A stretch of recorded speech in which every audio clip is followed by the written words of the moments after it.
Buff Nation, what up? BWB, my bandwagon buffs. What it is, what it does, and what it's gonna be, man. It's your man's Harry Billion. Welcome to TLP Live. I am your host, Harry B, guys. Thank you so much for joining me today on today's show. We're gonna be talking about a lot of things because today is Free for All Friday. On Free for All Fridays, we talk about anything that's on the menu concerning the Colorado Buffaloes. Today, I obviously do have a title because obviously you need some type of title to go off of. But if the audience wanted to talk about something different, we'll go with that. We just let it flow. But we want to talk about some issues that are surrounding the Colorado Buffaloes, like certain media outlets talking about Coach Prime writing a check that he can't cash. So that's what I want to talk about today. We're gonna get into that, and then we want to obviously give you what's surrounding the Buffaloes. I want to hear from you guys how you think the practice are going. What is the current state of the Buffs? What are you guys hearing out there? I want this show to be a lot about you today. What you're hearing.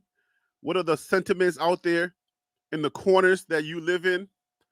If you are partaking of anything that's online in the different creators corners that you are, if you have if you're in different chat rooms, what are people saying in the different chat rooms about the Buffs, about the new additions, the new players, the players that are going to be added to the Buffs coming up? We're going to talk about all of that on this show today. All right, but obviously the main topic is going to be, is Coach Prime putting a target on his players? We touched on it. I would say when the season was ended, we touched on it, but I want to know how you feel about that right now. So let's go ahead and get started, guys. I want to let you know off the top of the show that if you are a creator, I want to give you this free information off the top of the show. This is free. You don't have to pay for this one. If you are a creator in this space, I wanted to say this off the top of the show because I see a couple of creators doing this thing, and I like to help my people. That's just the type of person that I am. I didn't want to go to your comments and say it, and sometimes reaching out to people, it can go the wrong way. So let me tell you this. If you are a creator in the Coach Prime space, or you're just a creator who's out there, you're starting to create, one thing I need you to understand is that how YouTube pays, especially if you are monetized, how YouTube pays. So I just give you this free game and then we'll get into the show. You need to make your videos at least 10 minutes. Try to make your videos at least 10 minutes. If you are creating and you're creating videos, but you're just giving these little bursts of news and you're seeing a lot of views, if you go into your back settings, you'll see that even though you're getting like 20,000, 50,000 views, you're not getting paid a lot if you're just giving these little bursts of news. All right. If your videos are like 1 to 2 minutes or 3 minutes long, hey, the consumers or the people might appreciate that and they can just go on their way, but you're essentially just working for free. So what you need to do, you need to make sure that your videos are 10 minutes. Try to put some type of dialogue in it. Connect with your audience so they can have some type of way of communicating with you and enjoy your whatever your perspective is on the videos. All right? Because you're not necessarily getting paid much if you're getting a lot of views, but your videos are only 2 to 3 minutes. And this is why. YouTube pays AdSense. YouTube put advertisement on your videos. YouTube's partners, the different companies that YouTube has, YouTube put those ads on your videos. So, but YouTube does not want to bombard your viewers with a bunch of advertisements. So they try to space out the advertisements. All right. So if your video is short, they're only going to be able to fit one ad in that video, if any at all. Right. So you want to make it longer so that YouTube will have space to not bombard your video with a lot of advertisements.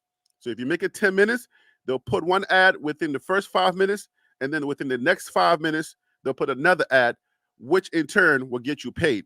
So if you are one of these creators that I'm looking at, I see your videos, you're doing very well, but you do a lot of Deion Sanders videos, but you're only putting them within 2 to 3 minutes, but you think that's good, you're not getting paid a lot of money. I can tell that you're not getting paid a lot of money. So that's our advice to all of the creators that are out here grinding and really doing this work and putting in that work. It's important that you make sure your videos are a little longer so that you can get paid, okay? YouTube puts ads. 2 ads get you a lot more money than 1 ad. So think about that. All right, hopefully that helps somebody out there today. I didn't want to go to your comments and put that in there because people act weird. People don't know my intentions. People don't understand that I'm really a pure spirit. I'm a pure spirit. So when I go to your channel and I say, hey man, you're doing a good job, there are no ulterior motives connected to that. A lot of the people on my channel are connected to me because they know I'm a pure spirit. I make mistakes like Justin Mayers versus Justin Myers. Okay? So, and I can admit when I make a mistake, but also I want people to stop trying to shame people. Okay? Understand that. First, the Justin Mayers thing was not a mistake. It was just a different pronunciation. So the pronunciation that I went with, the pronunciation that I went with was just the generic pronunciation, how in general it will be pronounced. So I went with Myers.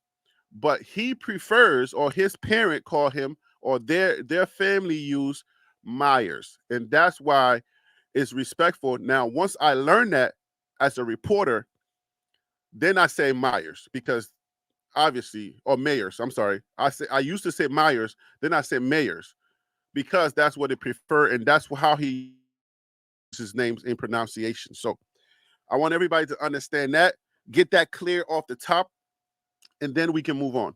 All right, so guys, remember, try to get 2 commercials in, 10 minutes of video.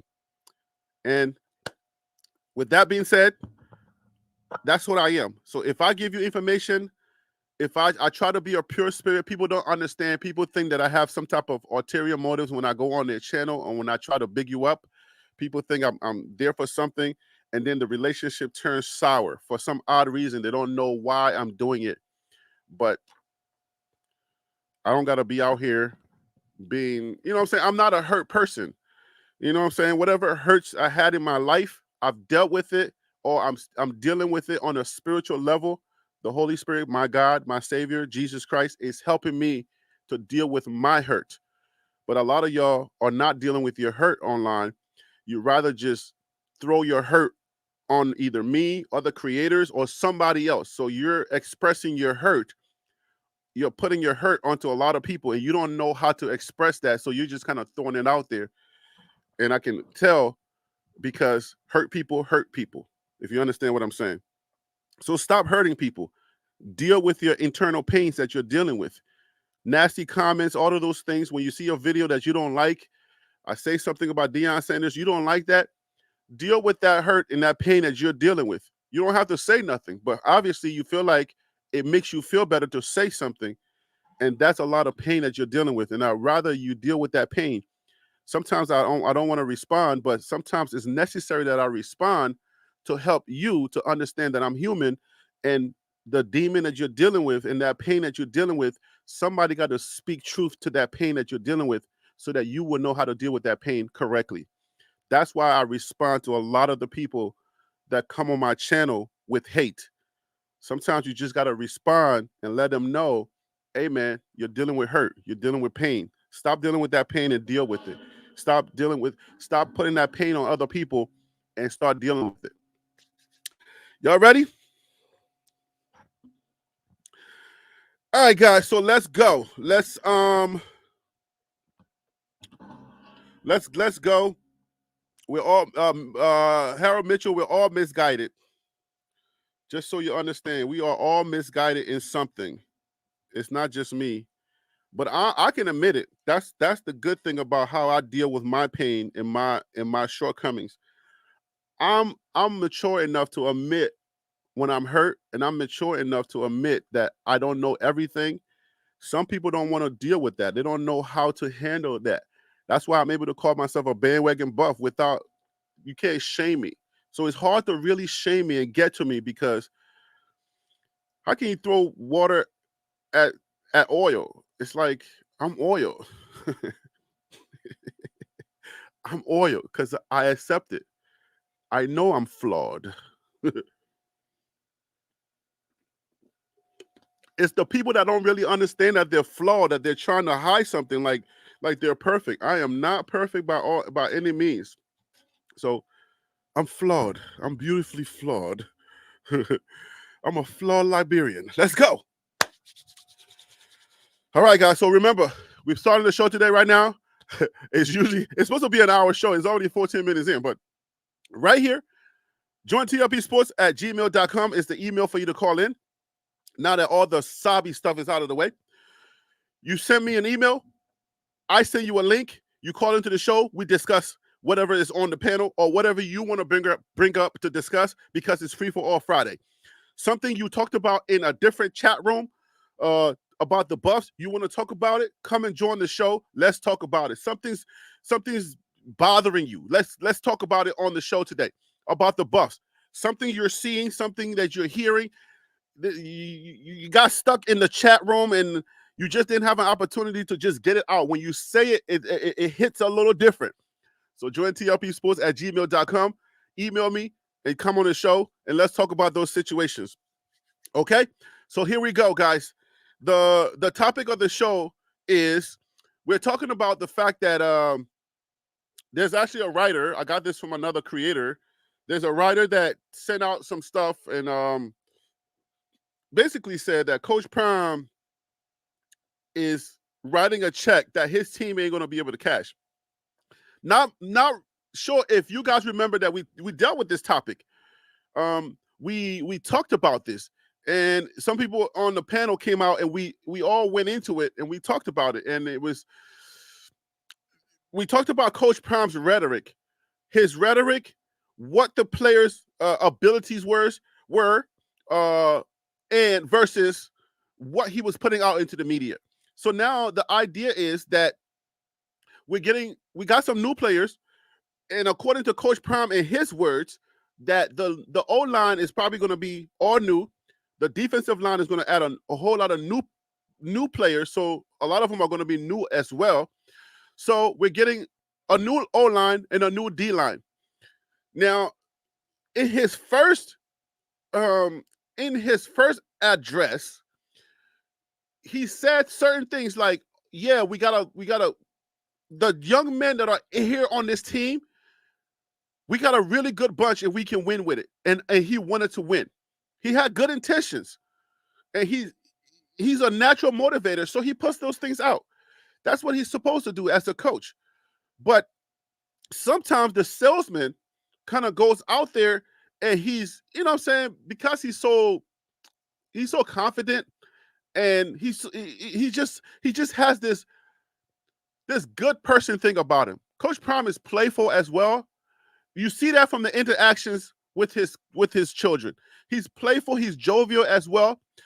That also seeps into his conversation. He's also like the guy, the uncle at the barbecue that, you know what I'm saying, he can talk trash, he can talk his talk. Now the way that the talk hits the media, maybe the media doesn't really understand the barbecue. Maybe the media doesn't really understand how we joust, per se. You see what I'm saying? When you're at the barbecue, you talking your talk. It could be somewhat of a barbershop talk, where there's a big percentage of what you're saying is based in data, facts, but then there's also another percentage of it where it's game talk. You know what I'm saying? Where you're just talking game. Coach Prime meshes a lot of those sometimes. Sometimes he meshes those, and I think the media at some point don't understand how to react to that, and they take everything for face value. And that's where sometimes we get caught up in the fact that The way that we interpret what Coach Prime is communicating to us, we interpret that as just straight up, this is what he's going to do. He has the confidence and he can accomplish those things. He's no longer playing. So now everything that he's projecting on the players that have to go out and do his bidding. All right. And forgive me if I use the wrong term, do his bidding, but that's essentially what it has to be, because he no longer can do his own bidding. He no longer can back up what he's saying because he has to trust somebody else to do that thing. And sometimes the people that he's trusting, they don't match his energy. He said that several times. He just wants people to match his energy. If you can match his energy, both of y'all can be successful. But I think at times people don't understand that his energy is outer-worldly. His energy, his efforts, his preparation is outer-worldly. Can't nobody last that long. Can't nobody put up with this. Coach Prime, do you understand how special you are? Your gifting is a whole nother level of gifting. So do you really understand that God bless you like Samson in the Bible? All right. Do you understand that you have that special gift like a Hercules per se in the Greek mythology? You understand that you have outer worldly gift or gifts that people usually can't match. So how do we deal with your outer worldly gifts and be able to at least match a certain percentage of your energy, because you are a superhero and we are mere humans? I'm talking about the players now. How can they do that? So people are interpreting that and they're saying stuff in the media. So people are looking at him or looking to him to be the superhero that he was on the field, to translate that into being a coach. And I think that's where a lot of the disconnect comes from. So if anybody feels disenfranchised, if anybody feels like Coach Prime is saying too much, is saying more than he should, I would question. I would put this question to you. If he said less, would he be where he's at? If he didn't say as much, would you be as entertained? Would you be here watching the Colorado Buffaloes? If he wasn't who he was, if he was to, let's say, adhere to what you are saying or adhere to your requirements, would we be here? Would I have a channel? Would there be the plethora of channels that are covering the Buffs?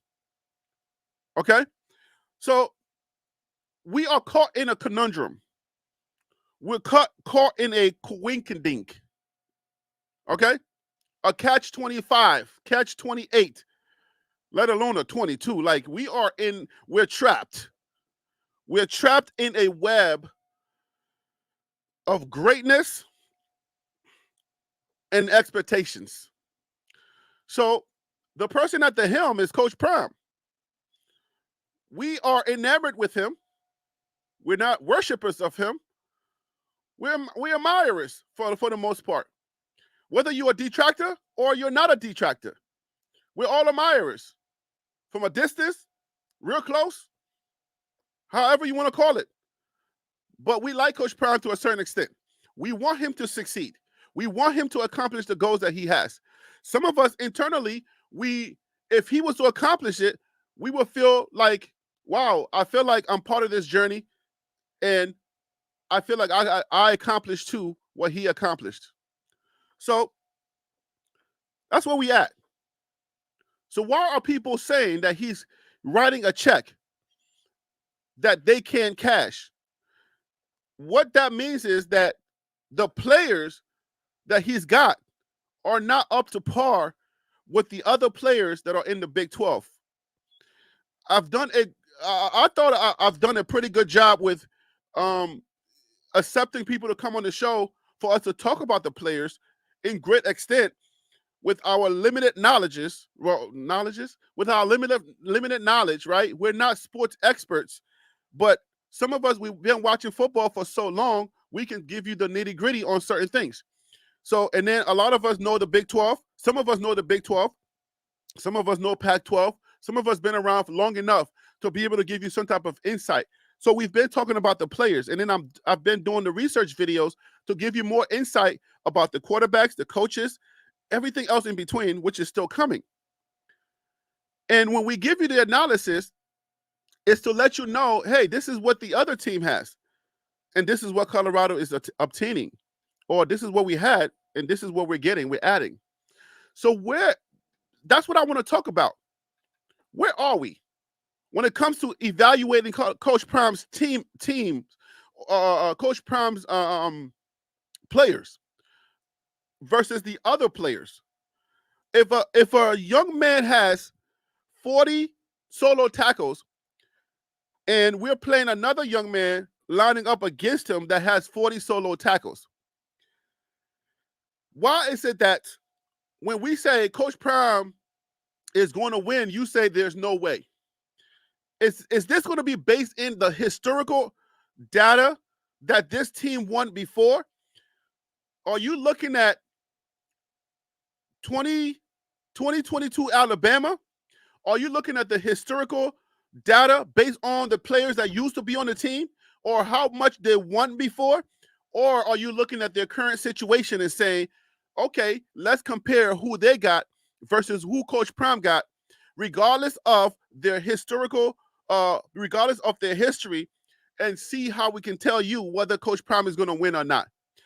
I feel like to some, it's never going to matter. It doesn't matter because the name is already built. Alabama has been winning for so long. Nick Saban has been there for so long, even though he's no longer there. Georgia has been winning for so long. It doesn't even matter if they don't even have the talent that can compete with a Michigan. It doesn't even matter that they have the talent to even compete with the Alabama. It doesn't matter because the name is so strong. At which point does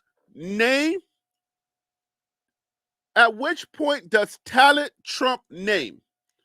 I'll say it again. At which point does talent and ability trump the name? I'm saying this specifically for a lot of detractors and a lot of football fans who use the term, let's keep it real. I'm just being real. There's no way you beat a Kansas. There is no way you beat a Oklahoma. Are you saying that based on the historical data?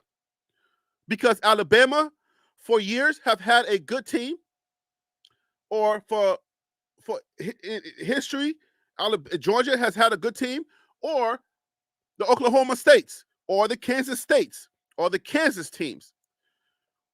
Because when we were playing Nebraska, the same thing last year in 2023, I've had my channel for a year now. The same thing was said when I was matching the data versus data. This is what I was met with. There's no way you're beating a Nebraska team with a bunch of put-togethers in a 1-11 team last year. There's no way you're beating a Nebraska team. And I kept telling them, hey, man, I think you're looking at the wrong data. I think you're looking at historical data versus the current data that is in front of you. History is repeating itself. So where do we go from here? At which point do the realistic people give Coach Prime the credit that is linked to the data that he has, as far as who he has recruited, who he's going to be putting, the product that he's going to be putting on that field come 2024? At which point do we give him credit for what the writers are saying, for what the analysts are saying, that he recruited very well, that he has done a good job at replacing and filling in the empty holes that he needed to fill in? At which point do we take their advice and say that the fact that no longer that Oklahoma is no longer at I hope I'm not getting this wrong.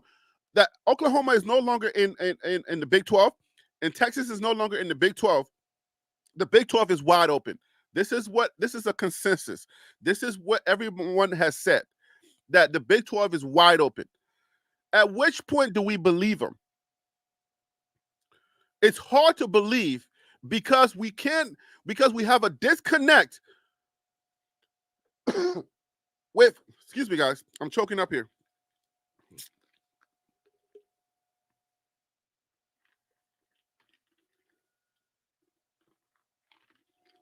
Are we starting to have some fights? Are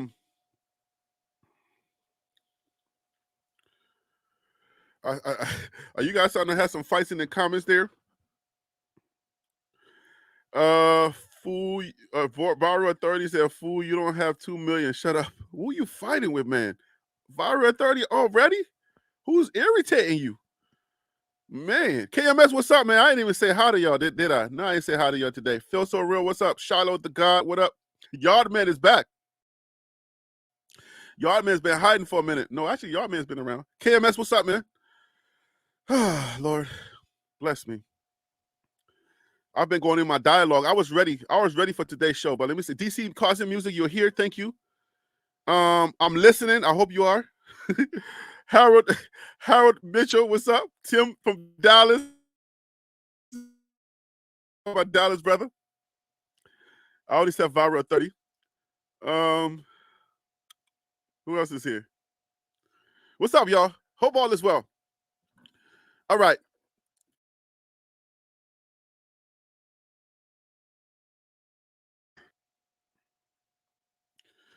Let's go into it, guys. All right, so I got a few invites that are coming. I got a few guys that are going to join the panel. Guys, when you join the panel, I want you to understand.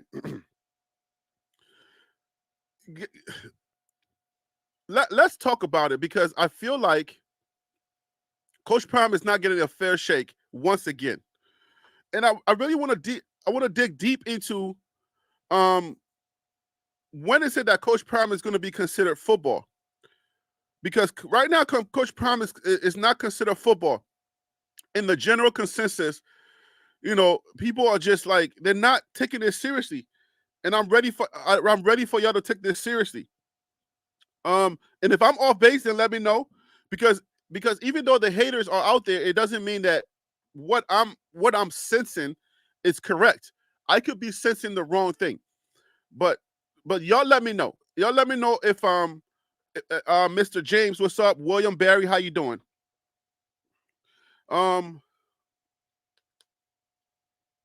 So what fair shake? So Coach Prime, it's a football genius, right? Because he figured it out. He broke the code. Coach Prime broke the code as a player. So he understands the football. Coach Prime can line up against a player, know exactly the way he's standing, size him up, think in his brain how that player is going to react. Look over there on the other side, because he's a cornerback, so obviously, he's on the far end. And then he'll pan over with his eyes, and he'll see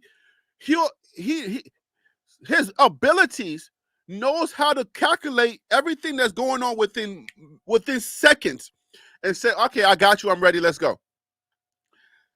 That innate ability that he learned how to do in football, given his God-given gift as a football player, and then playing football and then being coached by so many great coaches, as he said himself.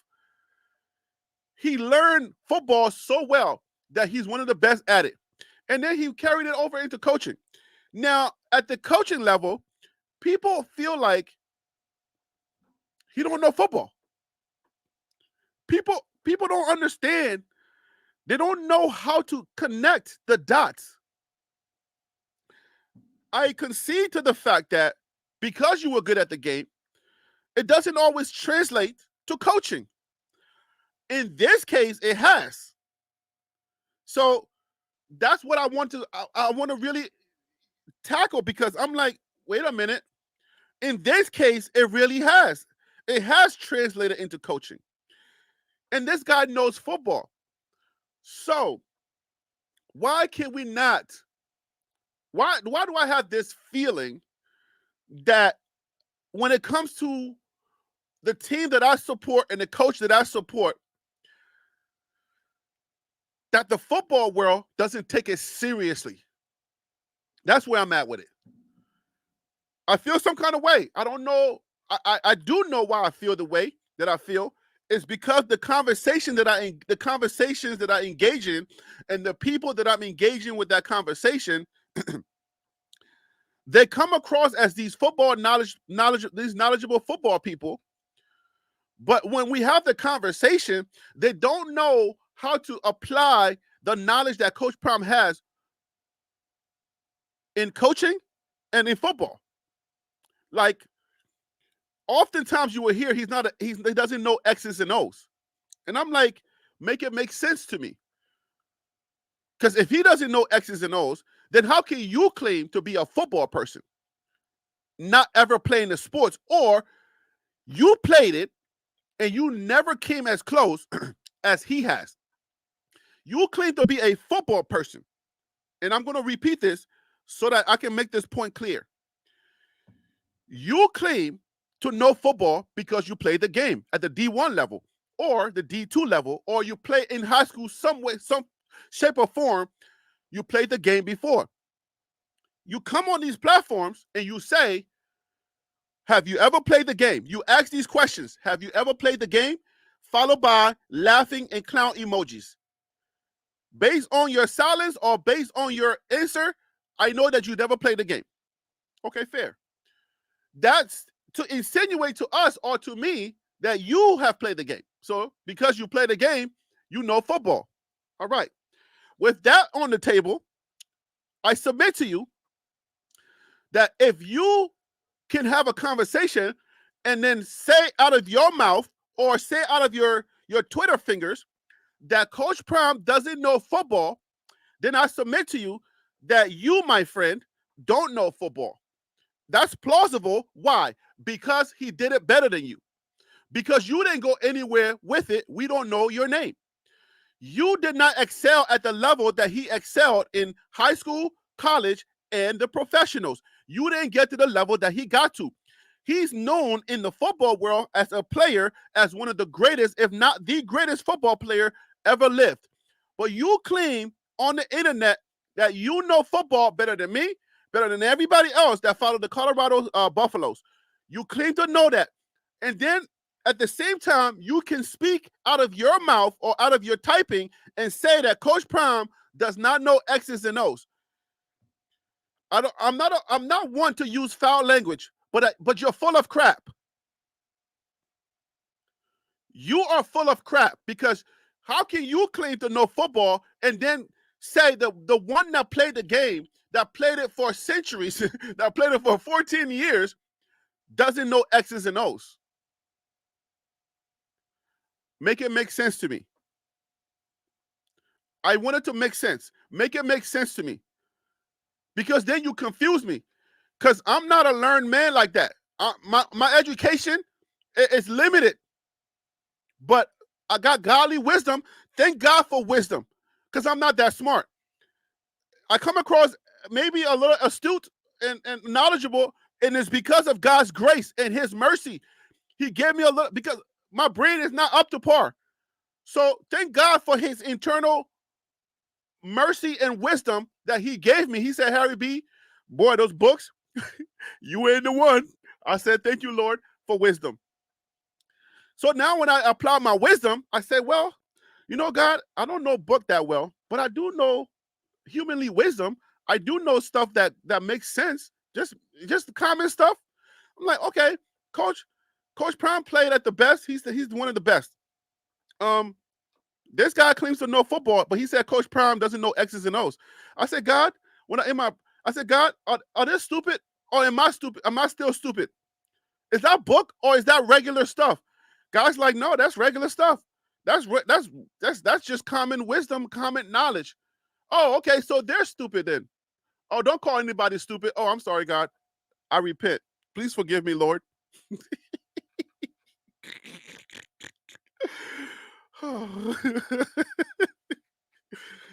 Oh man, where is this? Where's my link, man? Come on, let's go. Let me send this link one more time because this link is not coming through. I said, God, well, if it's not me, then it's them, right? Because you can't tell me you know football, and then out of that same breath, you say, well, Coach Prime doesn't know X's and O's. That don't make sense to my little brain. That isn't adding up in my little brain. It doesn't add up to me. So make it make sense to me. Make it make sense how he doesn't know X's and O's, but you're the expert. How? How, Sway? How, Sway? How does that work?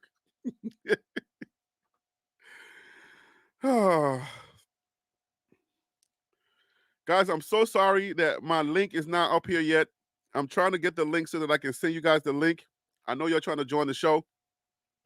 I'm just waiting on my internet was not up this year. I had to call my internet company to come and fix all my system, and they just left not just like a couple of hours ago. So I'm trying to make sure that everything works. So give me a second.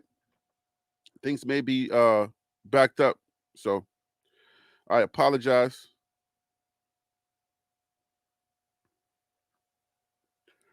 I sent the link and I'm still waiting for it. But yeah, Coach Prime, and let's go over. We're gonna talk about, as soon as I can get my panel on here, we're gonna talk about the pieces that Coach Prime added so that we can make it make sense to you. Because obviously I can't assume that it's the same people every time we do these shows. It's not the same people that are in the chat, and people that are watching are different. So once again, I'll go over the pieces with you, and then I want to invite you to my channel where I do these research videos. It's not much research. I kind of, I search the internet and I find credible articles that can support the thing that I want to talk about, and then I present that article to you, and then I give you my assessment based on that article. So that's kind of like, it's research. It is research. I mean, to a certain extent. I mean, I didn't do the initial research, but that's research. So when I do these videos, I put them out and I go deeper into the issues, into the teams, into the coaches, into the linebackers, the quarterbacks. I give you their numbers and I show you. I say, this is what we got. This is what they got. If our numbers are bigger than their numbers, it doesn't matter. It still doesn't matter for some reason to you. And that's where I'm like, okay, if Coach Prime is writing a check that these players can cash, if we were to flip the script and say, okay, so let's give Kansas's team to Coach Prime. If we took Kansas team and just inserted Coach Prime, right? I feel like the detractors, everybody on Kansas's team would be downgraded because Coach Prime is coaching them. Should I repeat that? I will repeat it. If we inserted Coach Prime on our opponent's team, gave his team, gave Cormani McLean, Travis Hunter, Black Bully, Chittle, Jordan Seaton, Justin Mayers. If we were to give all of those players to one of the Big 12 coaches, okay? If we were to give those teams, Harold Mitchell, I appreciate you, man. Thank you so much for the super chat. I appreciate you. If we were to take Coach Prime and insert him into Kansas State team, everybody on Kansas State would be downgraded to regular. I'm picking these teams because these are the teams that are projected to beat us. Oklahoma State, Kansas State, Kansas. So I want to know, finally, here we go. All right, so my email finally came through.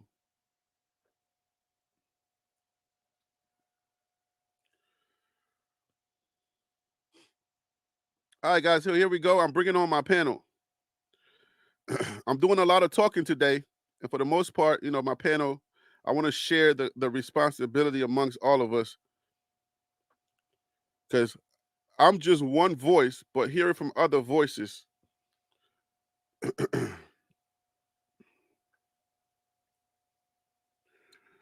It took a while for this email to kind of filter through. I don't know what's going on with my email, but we'll figure this out, guys.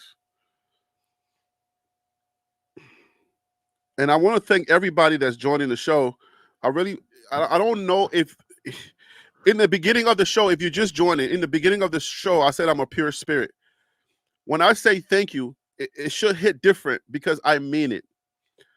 You make this special for me. So when I say thank you to you, I want you to know it's so genuine. It's coming from the deepest part of my heart, because without you, I can't do this. You found me, I found you, we found each other, we're here. Whether you like me a certain percentage, or you think I'm a little quirky, whatever it is, we're here. So, but I want to say thank you. And I hope that when I say thank you, it doesn't sound like the rest of the creators when they say thank you. My thank you is a little different because I'm special. I'm a special human being. I cut deep inside. My soul is different. So when I say thank you, it's coming from that place where nobody travels. Okay? So thank you. I want to let you know I thank you. And I'm about to say it again. Just watch this. What's up, man? I appreciate you joining the show, and I want to say thank you. You know how much I appreciate you. Yes, brother. Appreciate you as well, man. You're doing a great job. Thank you, man. I appreciate that. All right. So DC, I'm on it today. I see. If I take Coach Prime and swap him with Kansas's coach, put him in the driver's seat at Kansas, his team immediately takes a nosedive and is depreciated. What are your thoughts? Do you agree? Do you disagree? Let me hear your thoughts on that. I think in some people's eyes that it is, but I think from my perspective, because I'm gonna also say, okay, well, are you giving him the coaching staff too? Yeah, why you sound like a tin can? Oh man, okay. Let's try this. Can you hear me now? Is it better? Yeah. Because usually you're coming in real clear and real loud. So right now you're sounding like you're in a can or something. Yeah, I don't know what's going on, but we're gonna get there it goes. There it goes, right there. Stay right there. The clarity. Okay, good. Yeah. All right. See, the thing I would say, I don't think it's 100% based upon Prime's inability to coach or to understand football as much as his systems and processes that he has in there and his supporting staff. I think I'm gonna say this also because I see this a lot, and I don't think it's so much as that they don't like him. I think part of it is there's a certain sect of the fan base that I'm gonna just tell you. You went back to the tin can. Okay, how about now? Is this better? No better. Okay, I'm gonna say that there's also just I think an issue with a certain sect of the fan group. And I think that part of that comes. I'm gonna just be real with you. There's a certain part because I watched them comment on you. There's a certain part of the CU fan base that I'm just gonna keep it real, and it's you can't spell Colt without CU because that's how. Well, I mean that's understandable. That's most fan bases. It's kind of like a cult. Like you can't say anything bad about Alabama, Georgia. If you follow the team, it's a cult feeling, which is fine. There's nothing wrong with that. So your audio's not coming in, and I don't have. All right, can you hear me now? Yeah, go ahead. All right, so the thing being is that like when you look at it, it's that there's just so many different pieces going on. You know that you have people that look at it, but what winds up happening is, and this is the reality, folks. You can't. Yes, I do know every team has fan base has cult members, but what the thing is, Some of those teams have a winning record. Folks, it's just a reality. You can't come in being 4-8 talking trash. It don't work that way. If I was getting ready to fight somebody and I'm like been dominating and they come in and saying I'm gonna get you and they have been knocked out 8 times. And in them 8 times, 2 of them they got their tail tore up. You just can't do it. Now, this doesn't mean it is a bad team. Why not? What? Well, who? Okay, don't take this the wrong way. But who are you to tell me I can't flex? Okay, watch this. You see what I'm saying? Like, why can't I talk my talk? Why can't I just be me? But and I get a different type of treatment because I'm different. Isn't everybody different? Okay, so then check this out. So then why can't I come in talking smack to you and be called a hater? It goes both ways. Nobody said you can't talk your smack. You can talk your smack. But, but you can't tell him. But what I'm saying is because he's talking his smack, he's not a coach. No. I don't agree with that. I don't agree with that. But I don't agree with necessarily there. And you do have people that just don't like Deion. And I got to understand that sometimes people like Deion, I don't have no issues with them. But that I think you got to realize is that some people, whether you like it or not, that rubs them the wrong way. And I don't think that's any better. I mean, that's kind of the same as if he rubs you the right way. Like, I'll give you an example. Folks, we talked about Deion rising so that it would have more black coaches to be in a position. Yet we got one in a traditional blue blood, and ain't nobody saying nothing. We still talking about a DC. So do you see how you got different things going on? Is that you do finally have somebody in a program that was blue, and that there's like nowhere near the support for him than there is the support for Colorado. I get it, but we do have to sit back and realize is that okay, we there are just so many messages. Like, for example, you have realistic takes, but then I'll look at other places and they'll be like, oh, we're going 12-0. And if you try to have a conversation of, okay, tell me 6 of the teams in the SEC you would beat. And can you beat Bama? Can you beat Georgia? Can you beat Texas? Well, can you beat? You can go, wait, 12-0. 12-0 would be your not 12-0 is in your conference, not Bama. We're not in Bama's conference. But the point being, Bama. Right? But the thing is, if you saying you're 12-0, you in the playoffs. So at the end of the day, and so at the end, the thing is, I don't have, like I said, I don't have a problem with being a Coach Sanders, a Coach Prime fan. I'm just explaining is that for traditional football, whether folks like this or not, y'all realize college football has changed drastically. That it's so much so that Saban was like, I'm out. And the thing is that we got to look at it to a point is that some people don't like some of the things. Some people like that, and that's okay. Now, if they're sitting here sounding like, if they're sitting here dogging Deion because of the obvious reason, you know what I'm saying? That's not right. But there are some people that sit back and say, how you going to, and right now it's unproven. How can you just get an entire team out of a portal, put some coaches together, and that you're going to go in here and be and win a championship? Because here's the thing: if he does, hold that thought. I got a lot of people in the room. Let me bring somebody from the green room so they can join this conversation. Mr. James, welcome to the show. Thank you so much for calling in. I appreciate you. How you doing, Harry? Thanks for letting me in. Can you hear me? Yes, we can hear you. Okay. So, you have any opening thoughts, or do you want me to just throw a question out?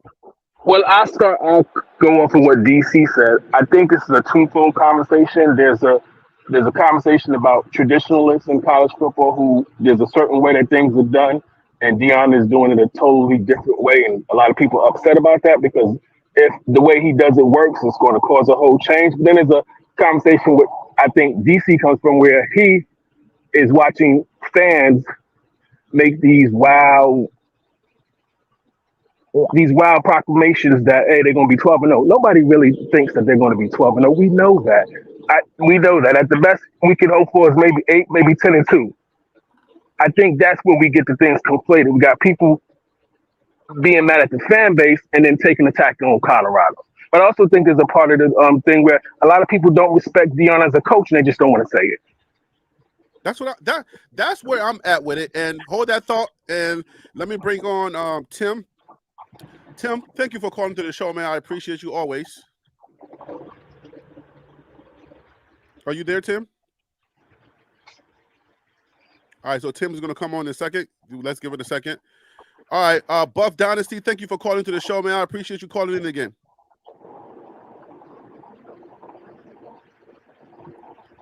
Buff Dynasty, you got to unmute. Yeah, I was out the vehicle. Okay, so thank you for calling to the show. Yes, sir. Are people just not respecting Coach Prime as a coach and just don't want to come out and say it? Let me lay three prefaces first before I say the thing. Preface number one. Try to keep it short because we got a lot of people here. All right, football is no longer traditional. Get all of that traditional stuff out of your brain. Second of all, when you're a great person like Coach Prime, you're just going to attract all type of hate in the world. That's just the way it is. Third preface. Why are we trying? I think we're trying to parallel and analyze Coach Prime up to coaches and programs that's been established for years among years. You can't do that. He's a first-year coach, a brand new program. He's starting from the doggone dirt of the house.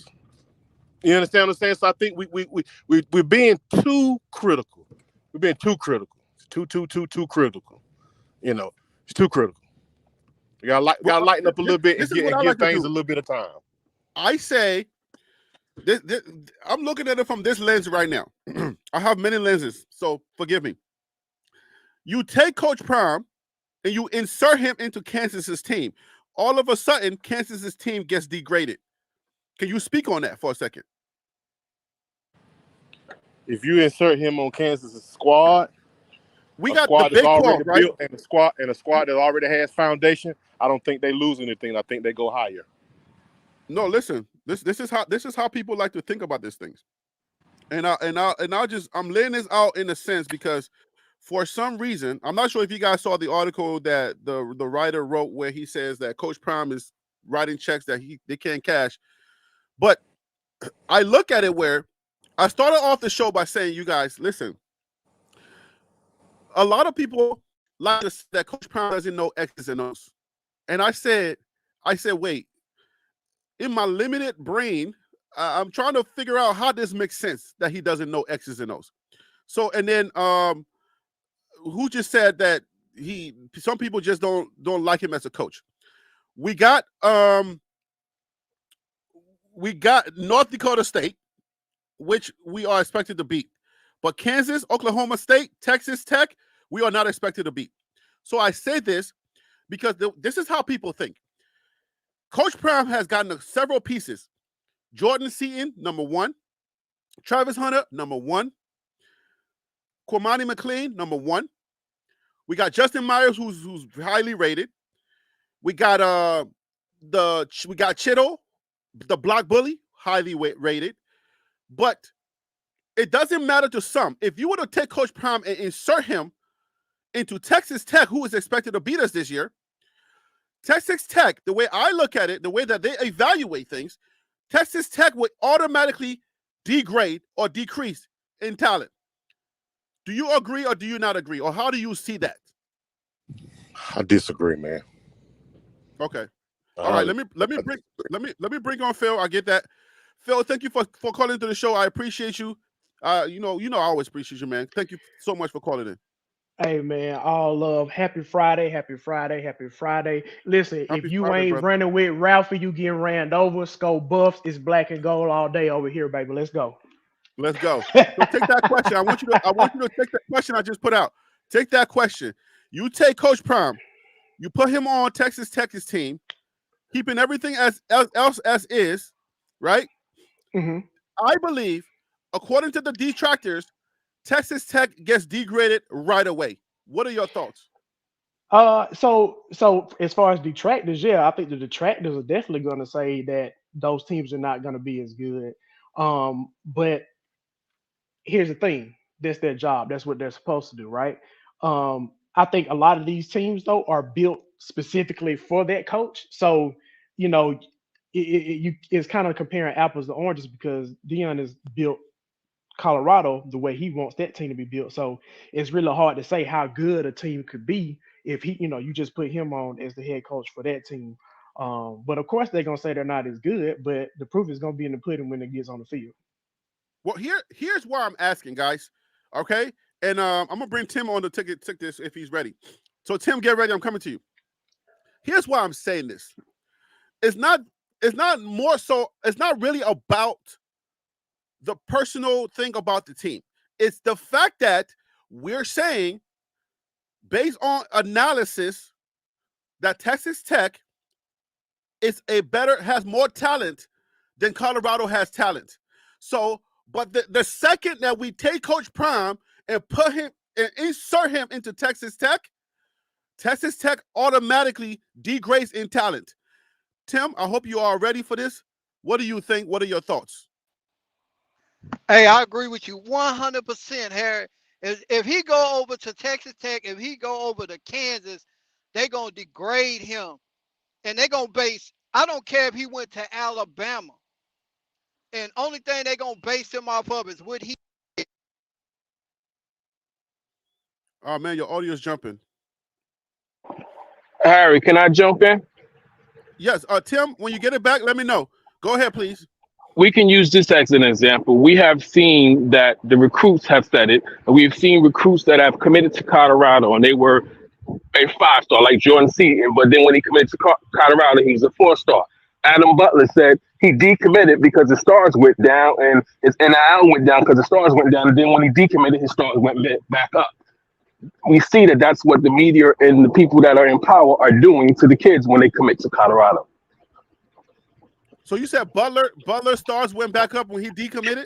He decommitted, and the reason he decommitted was because his NIL money was that those stars are what make your NIL money rankings. And when his stars went down, his money went down. You talking about Aaron Butler? Aaron Butler. Wow. Even Jordan Seaton, you can see Jordan Seaton. Man, we're having a lot of tough time with audio today. Yeah. Hey, Harry, let me pose the question right quick. Yes, please. How Hey, can you hear me? Okay, yes, Tim, but 1 second. Go ahead, guy. Okay. How can Coach Prime not know X's and O's when he was great in all facets of the game? Special teams, offense, and defense. Let's not forget that he coached high school. Yeah, it's high school, but X's and O's is X's and O's, man. He won championships in high school. He played at the highest level on offense. He played at the highest level on defense. He played at the highest level on special teams. How can he not know X's and O's? I got a point to that. I got an answer to that. That's what I'm trying to articulate so that people can understand that when it comes to this coach, when it comes to Coach Prime, it seems as if it's always personal. We take away the X's and O's because of the extra activities that are surrounding him. But that's why I said make it make sense. So go ahead, Phil. If you can make it make sense, I hope somebody can make it make sense today, because I want to leave this topic alone, but it's never going to be left alone. I got a point. Stupidity isn't something that you can try to make sense of. I'll just put it that way. So if somebody says he doesn't know X's and O's at all, that's just foolish. So I don't want to pay attention to that. But I will say, I think the best and worst thing that happened to Deion is that he went to Jackson State and he had so much success, because now people are going to say, oh, well, it was Jackson State. It was a lower level college. So, you know what I'm saying, he's not as good because the competition wasn't that well. So now people are expecting him to have the same success that he had down there at Jackson State. But if you look at the normal trajectory of coaches that take over 1-11 programs, it's looking exactly like Colorado. They have, they have a few more wins than they did the previous year. Then they start having guys come on and start believing. Then they win a few more games, and then more people start believing, and then they win even more games, and then they can be real contenders. And I think that's what he's trying to do, and I think that's what he is doing at Colorado right now. All right, go ahead, Hey, Tim. I want to say this, Harry, and I agree with you, Phil. But I do want to say this. I feel like they are having a hard time dealing with a urban Coach Prime. A lot of the coaches, like your Nick Sabans, Hold on, say that again. They're having a what? A urban what? they having a hard. I feel like they have a hard time, and they hate on him so much because he's urban. Like, Are you trying to escape the black word? yes, I am trying to, because I don't even want to throw that word out there because it's just gonna take off like wildfire. So what I'm saying, the urban prime, and everybody know he understands X's and O's. But you made a statement in the beginning of your segment when you talking about he's done it at the highest level. I feel like a lot of these other programs are hating on him because they're gonna get their chance to line up across from him on the field. And now and what I mean by that is, okay, now I have to recruit against a Deion Sanders. So now I got to uh throw hate not only on him, not only on his sons, but I got to throw hate on the other players that's transferring there. Okay, they may be a 5-star. Let's on 3, let's drop them down to a 4-star. So they doing everything that they could possibly do to shake up Deion Sanders. But again, he said it initially, hey, I'm built for this. So Let, Right. let's clarify this, Tim. Let me clarify this. I think people are mistaking X's and O's, knowing X's and O's in coaching.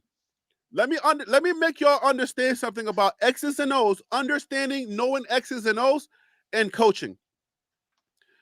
If you go through, like, it's not about, I know people think it doesn't always translate. I said that in the beginning. I said I understand, and I can concede to that argument that it doesn't always translate. But I want us to take away this notion. Don't apply that to Coach Prime because he is an anomaly.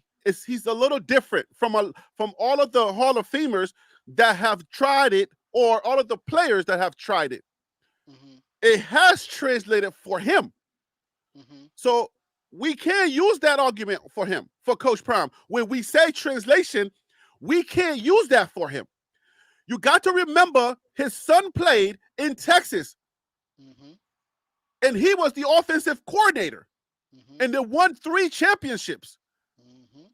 When you're the offensive coordinator, what you're doing is you're coordinating the plays and you're calling the plays, and you're saying, let's do this. This is what I'm reading from the defense. Let's do this because it's going to throw the defense off. Let's do this because I see this happening. Shador, offensive line, let's do this. You're calling the plays on the offense. So people are not looking at that and saying, oh, if you win 3 national championships, 3 national state championships as a high school coach, that is a great resume as a coach. It's actually 4, Harry. Let's make sure we give Prime his just due. It's 4 championships. So, but Shador won 3. Who was the 4th with a different quarterback?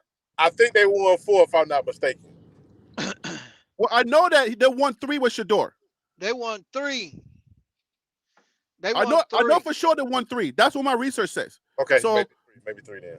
That's what I know by just being here. Oh, that's why I was saying if it's 4, then somebody let me know. If maybe it was a different quarterback, but they won 3 with Shador for sure. But that's in Texas where the competition is not weak. Maybe like you said last week, like you said earlier this week or in one of the shows, that they're not 7A like Georgia, like the Georgia team from the other quarterback, but the competition was what, 6A? That's not weak competition. So that's what I'm saying. So we start there. Well, let's take it from. Let me finish. Let me set this up. So let me just put this in the picture frame for a lot of the people that don't understand translation from a player to coaching. So if you win 3 championships there, we started there. We put that in the picture frame and leave it alone. And then he says from high school to college, the only college that he coached at before Colorado was Jackson State. Okay, so let's put the wins there because he was the head coach there and he won there. So where do we fall off the bracket when it comes to translation? It translated from player to coaching because he's been successful at high school and college. So it's there. So now let's have that conversation after that. Go ahead. Who was talking? Go ahead. Somebody was about to say something and I cut you off. Who was that? No, go ahead. I'm trying to come through this bad signal area right quick. Give me a minute. All right. So go ahead, Tim, if you can. Anybody else? DC, you here? Yeah, I'm No, here. I hey, think hey, this Phil. I, I say this real quick. I think to your point about him calling the plays and knowing the X's and O's, I think he's gonna have to be more involved this year. You know, last year he was saying that, hey, I heard the calls coming down, so it seems like he agreed with the calls. He was just saying that the players didn't always execute. But I think this year he needs to, you know, kind of take the bull by the horns, no pun intended, and probably step up and make some of those calls. You know, it's gonna fall back on him as usual if it don't work. But I think to show the X's and O's, he needs to make some of those calls this year. But I oh the overarching argument here, the thing that I want to drive home, and I want y'all to help me drive it home, whether you agree or disagree, I don't mind, right? I'm not trying to get a yes man panel here. Is let's drive home that this man knows X's and O's. You go from coordinating, right? That means you calling the plays. That's X's and O's. It doesn't get any different. It doesn't get bigger than that. If you're calling plays as a coordinator and you win three state championships as a coordinator, that means you know X's and O's outside of playing the game. Do we Absolutely. agree or no? yes, Absolutely. I agree. And Absolutely agree. you know what, Harry? I'm glad you brought that up. For the simple fact of it is, I sent you something to your email. I don't know if you had a chance to look at it, Are you talking about the but documentary? the one with yes, the documentary with I saw some of it. with the Rams. Okay, I'm gonna go back and I said it on your show a couple of weeks ago. The pieces that Coach Prime are putting in play, they are going to be unstoppable. They really gonna be unstoppable. And that's just coming from a football player who been on the field as well as seen a lot of football in my life. So they are going to be just like the St. Louis Rams were. And I predict them to go 8-0 until they meet uh, Texas Tech down in Lubbock, where I will be at too, by the way. So DC, if you can talk to this, and I want to get everybody's opinion before we move off of this. We got to settle this. Like, I want to get this out of my bloodstream. I got to get this out because I don't understand. Like, what is it that we can't? Like, is it jealousy? Is it envy? Is it one of the 7 deadly sins that I Yes. can't figure out? Yes, What it in is. the world is going on? It Like, is. So it is. are Harry. you serious? Yes, it is. And this is what I believe it to be. Everybody might not agree with this. Sometimes we as humans, when we see something great or somebody being something that we can't be, we want to pick that thing apart, bro. And that's basically what it is, man. It's a lot of jealousy and it's a lot of man. The human is a particular type of creature, man. And it's just like Coach Prime is great. He's achieved some of the highest things, and sometimes when we look at that and we can't do it, the only thing we have left, because it's not in us to congratulate it, is to pick it apart and try to, pick out all the bad things about it. It's personal hate. That's all. That's all it is to me. That's what I believe. I'll look at it from this. So I'll pull back and look at it from this angle. Okay. So we all agree, Harry, and you said that Coach Prime knows X's and O's, correct? If he doesn't, then the Okay. people that claim to the people that are saying that he's not, that's claimed to have played the sport, they have to concede that they don't know Got it. anything Got about it. football. Got it. So we got it. So Coach Prime knows X and O's. We also know that Coach Prime is determined to work it out, and he is rebuilding. That is correct. Where some teams have already had established pipelines, processes, and systems and stuff like that. However, what we also know is that we're saying it's rebuilding, but then if you think about it, listen to the verbiage that's being used. And this is it's that they're going to do awesome, but then we turn around and say, well, they're rebuilding. So you can't say like, and again, it's not all CU fans. I got some that it would have, some are even saying 6-6. Some saying, hey, I'd be happy with 7-5. But you do have those that are saying, like I don't know where. I mean, I'm not going to. I have no reason to tell Tim 8-0 is unrealistic, but I can sit and say for me, it doesn't seem as realistic. But again, it's to be determined. So I can't push back on that one. The point I'm saying is that is that you got two different conversations going in. Well, three, and then of course we got that hate part. So let's take that hate part. Is that sometimes that's hard to identify. We don't know if they're saying it because of race. We don't know if they're saying it because they can't stand them. We don't know that necessarily with everybody. But what we can reasonably say is that we got a mixture of it. I'm just going to say from this point is that he is rebuilding, but you can't stay and say the verbiage of you've got one. The verbiage we're using is conflicting. We can't say dominate. We can't say certain things like you can't take a. And this is no diss to Coach Prime because I love him. But after you win one game, you can't say, "Do you believe now?" No, I don't believe now after one game. I'm not going to believe. I believe you went out there and beat TCU. Now we get some of these other games. That's fine. Let's clarify that. Let me just clarify that before you go too far. TCU was the defending, right? TCU was the defending. What they won their conference, right? Right. Okay, TCU won their conference, so let's put that on the board. No, TCU lost to Kansas State. National runners up. Okay, so they were TCU national lost to runners Kansas up. State in the Okay, so conference. they lost their. They So the lost percep- their. Right, Let me but just the let me just perception. put this in perspective, DC. Then you can have it back. Okay. They were the defending, or the runner-up for the Right. national championship, right? Mm-hmm. The way that college football analysts, the way that they value that information, it's a little different from just another team. So Right. it wasn't like they just beat the next team. They were supposed to get trunched with TCU because TCU was now the defending the runner-up of the national championship. When somebody goes all the way to the national championship, you think that team is capable of doing it again. So let's put that in perspective so that when we beat them, it wasn't just Coach Prime just saying, "Oh, do you believe now because we just beat any team?" We beat the runner-up. Right. Okay, but see, I think that again, we're sitting here saying, well, they were the runner-up, but they were a garbage team this year. It doesn't matter. It does matter. It does matter.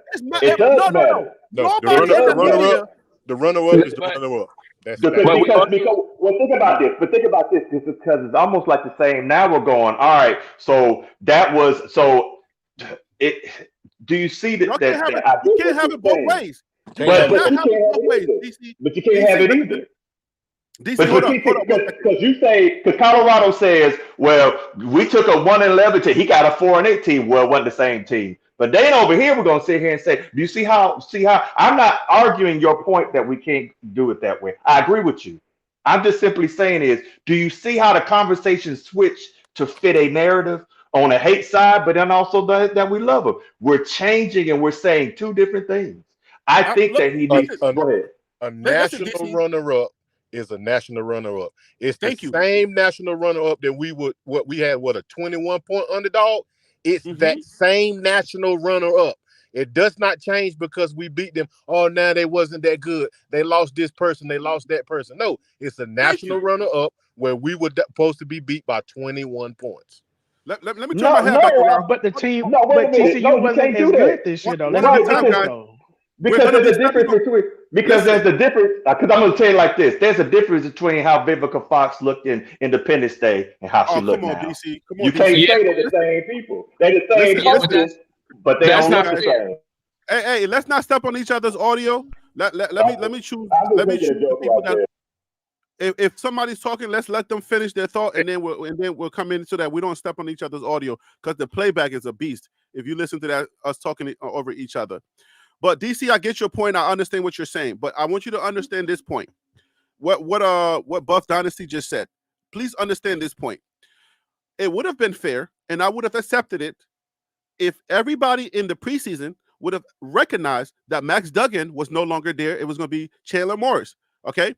And say, well, Chandler Morris doesn't have the skill set that Max Duggan had, so it's not the same team. I would have accepted that, and I would have said, okay, fine. Now you're on the same level with me. Let's evaluate the team based on that. But guess what? College football doesn't do that. Let's be fair. College football does not do that. College football always remembers your legacy, not your current situation. Let's put that in that perspective and say, give Coach Prime his rights to say, do you believe now? Because we just beat the people that you was bigging up, saying there is no way for months. I sat on this channel and I had to defend and keep telling everybody Max Duggan is gone. Max Duggan is gone. Chandler Morris not that dude. I got videos that I have not put out yet with the students at TCU on TCU's campus when I went over there and I interviewed a lot of people. I haven't put that video out yet. Nobody wanted to take the chance to say anything. All of the analysts, every single analyst said there's no way that Colorado beats TCU, the runner-up. So we're talking about that specific thing. So don't now, once we beat them, don't say, oh, Dion, when you say, oh, now you believe because you beat a sorry team, you can't have it both ways. But hold on one second. Let me bring on East Coast Calf, man. You know I'm heated right now, but thank you for calling. Thank you for calling, man. I appreciate you. Fellas, how you doing? Chat, salute. What's up, brother? What are your thoughts, man? You can jump right in. Well, first of all, it's funny how they kept moving the goalposts.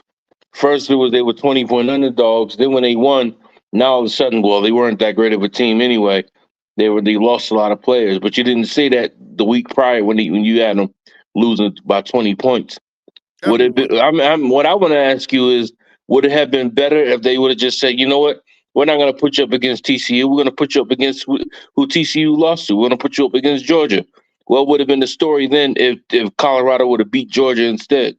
Exactly. What would have been the story if Colorado would have went up there and beat Georgia? What would we have said? Would we give Deion Sanders, Coach Prime, his props to say, okay, you know what?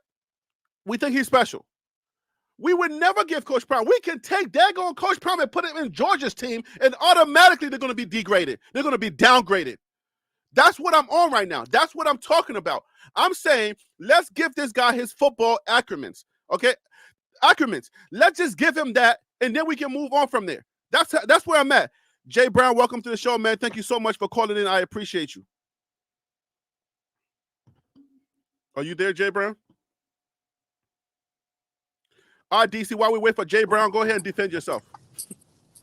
Oh, well, the thing is that I agree with you. We can't have it both ways. But if you notice, we're trying to have it both ways, but fussing at each other for having it both ways. I absolutely. So, because like this. All right. So I'll go with that. Let's take that in there. I will go and say you're absolutely right. Let's take it. That you were supposed to, TCU was supposed to wipe them. Nobody believed it. And then CU. Okay. So now I believe. I'm at TCU. I'm going on to the next game in Nebraska, and then it's 35-14. I'm even a stronger believer. So I believe in. So now CU's supposed to go in there and beat Colorado State by just smoke them, and then that don't happen. And then we're supposed to sit back and just dominate Stanford, and that doesn't happen. So I'm not saying that CU isn't a bad team. It's just to a point where you see how the thing is. I would say this. We can all love, and I love Coach Sanders, and I'm developing a fondness for Colorado as a team. Though I'm not all the way sold yet because I want to see some things. Though I like them, and I'm gonna watch them.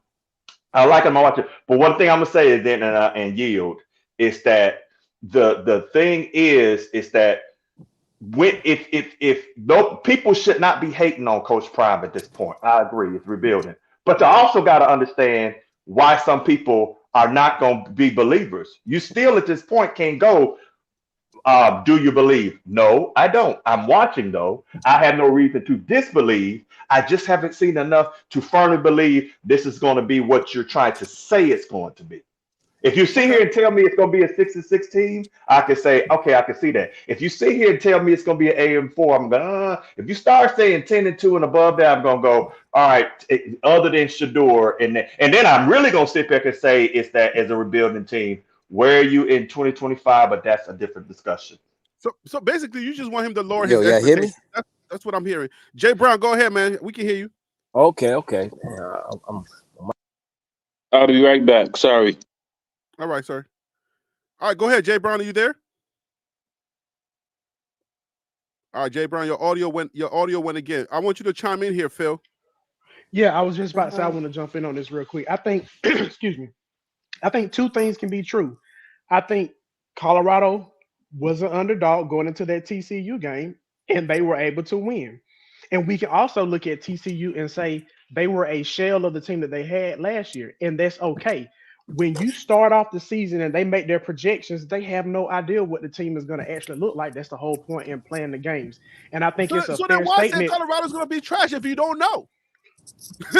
Listen, It doesn't make sense. You can't say TCU's going to be great. You don't know TCU, and then you can just try Colorado's going to be trash. You don't know Colorado. So why one is trash and one is good, and then we go and beat the good team? Exactly. To finish my statement, and I say this, and I yield my time back to whoever else needs to speak. With college football, people are diehard fans. When it's the offseason, people need something to talk about. People need a team to love. People need a team to hate. That's just a part of the territory. And I think as CU fans, bandwagon bus, whatever you want to call it, you just got to understand it's a part of the territory. Even Alabama gets doubted sometimes, even when we know they're going to have a really good team. They still get doubted at the beginning of the season.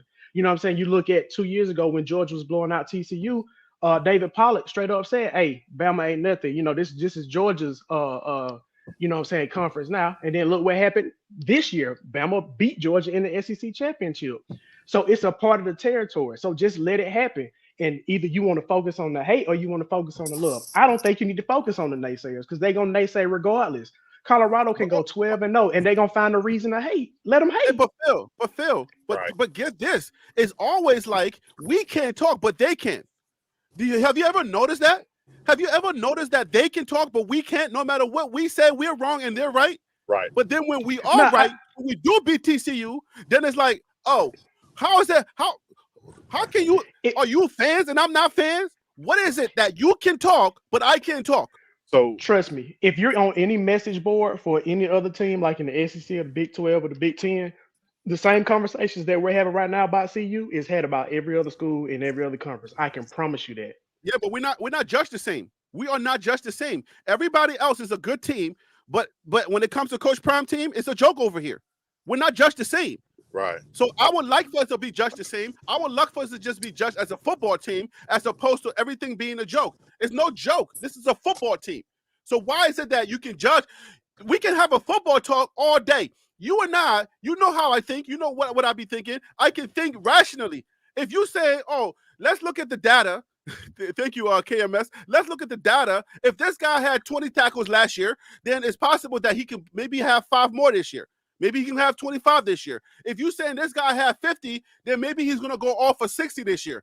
But that's not the same talk when we come to Colorado. When we say that, it's almost like you're stupid. You don't know what you're talking about. Colorado's going to stink. That's it.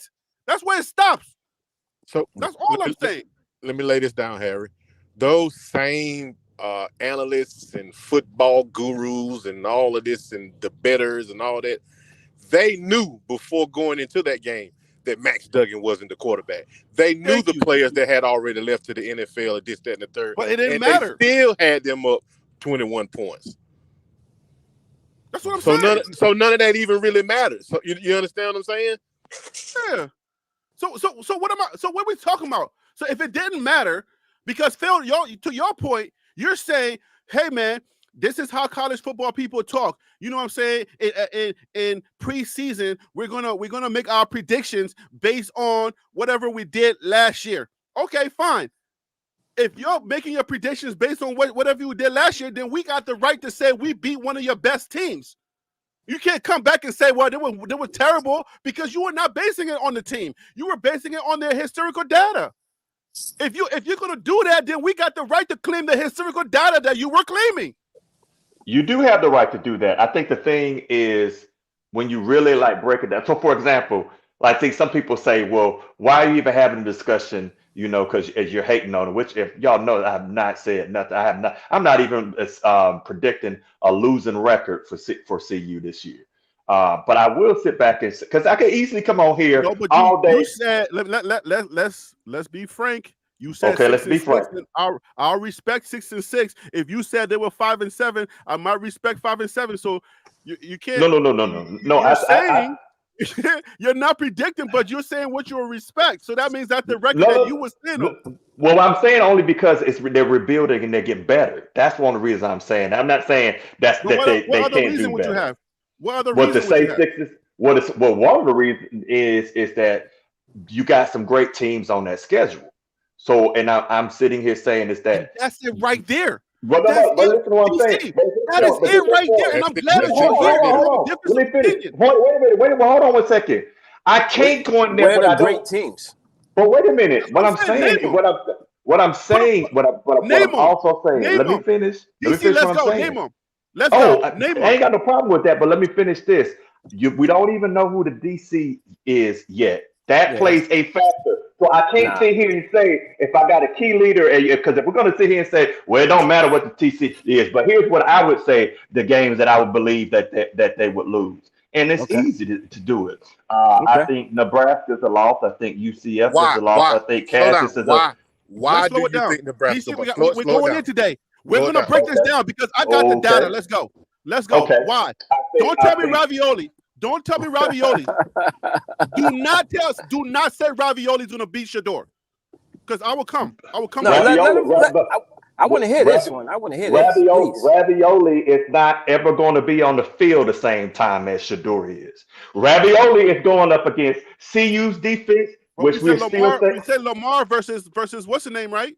I didn't say that. I'm just trying to answer for when we DC talked the right Super now. Bowl, we said Lamar versus what's Kansas City Chiefs quarterback, please?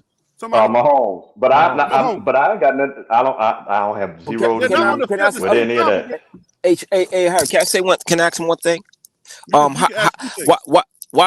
why are you so confident in Dylan Raiola? I didn't. Terry said that. I haven't even finished being able to get my thing out for y'all. You talk. Stop No, firing hold on. around. You said Nebraska gonna beat CU, right? I did. I'm not Right. All finished right. yet. So what? No. I'm saying, but what makes you Tell us why. confident that Dylan Raiola can actually have a chance with that defense? What I am saying is this: rivalry games are tough. They're playing in Nebraska, Okay. which is Whoa. tough. So you got to look at that rivalry game, and that regardless of what folks say, when Nebraska played CU last year, the defense was pretty decent, but it got better. What happened So was is that what so happened. what I'm saying, we said what's defense? Colorado defense or Nebraska defense? We're talking about Nebraska's Oh, defense. Nebraska. Oh, okay. All right. Okay. The defense that got blowed out. No. Again, let him finish. Let him finish. You said it So got DC, better. I want to remind you that Colorado blew them out. The only reason why that game was even close is because of the last minute. Just keep that in mind. Colorado won that game hands down. Let me finish. All right. Go ahead. Did y'all listen to what I said, that when they played the defense, when they played Colorado, it wasn't as good. It got better. I clearly said that. So let's during the make season. sure During the season, you say okay. Exactly. But Right, what okay. I'm saying is, it's like I'll give you an example of how I'm seeing it. Mhm. So take Bama, and Bama had to go 4th and 31 to beat a very not so great Auburn team.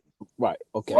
Right. So when you start looking at rivalry games and they're playing in Nebraska, I believe that game can get them. Okay. That's what I'm saying. And you do realize that Dylan Raiola is a freshman, also playing in a rivalry game. I saw Tua as hey, wait a minute. Because check this out. I saw Tua as a freshman light some things up. All right. So okay. So that doesn't matter. It only matters when it comes to CU playing Nebraska being a rivalry game, because it doesn't matter. What I'm saying is, if Nebraska was playing CU at CU, I would have CU dominating. But because I've seen how rivalry games go, that's what I'm saying. Now, I'm not saying Nebraska blows them out. I think it's a field goal win, if anything. When you come to DC, I got a question for you. I know Jay's been leading the question. Hold on, Tim. Let me ask my question. Hold on. I'll give it to you in a second. I want to make sure that we're clear on the elements that you're saying, the reasons why you're saying that Colorado is going to lose. Number one, the first thing that I've heard is the fact that it's a rivalry game and it's unpredictable. That's what I'm hearing. Now, no, I said also defense. I said rivalry game in Nebraska, which is not always the easy place to win. Home field advantage. And that they have had, when they finished the year, they had a pretty decent defense. Okay. I'm also sitting here saying those are the three major reasons why you think we're going to lose.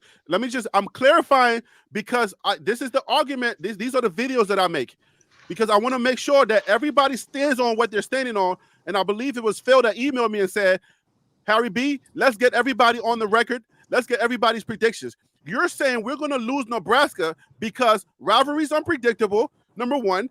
Number two, home field advantage. Number three, what was number three again? And I said defense. Their defense is going to be good. And four, they don't listen. No quarterback in that conference is better than Shedeur. Let's just call that for what it is. No quarterback in college football is better than Shedeur. No. I mean, I won't get into which one's better. Let us stand on that. It's okay. No. But what I'm also saying is, because I am going to stand on what I'm saying, that at the end of the day is that I am not 100% sure whether. So right now, at this point in time, without knowing the defensive coordinator, all that good stuff, that's what I'm saying. I give them the edge at the way too early to decide. But wait, what that was can number four? change.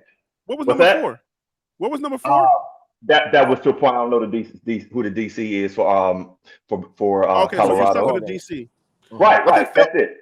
I think Tim wanted to say something. Tim, go ahead, please. Go for it.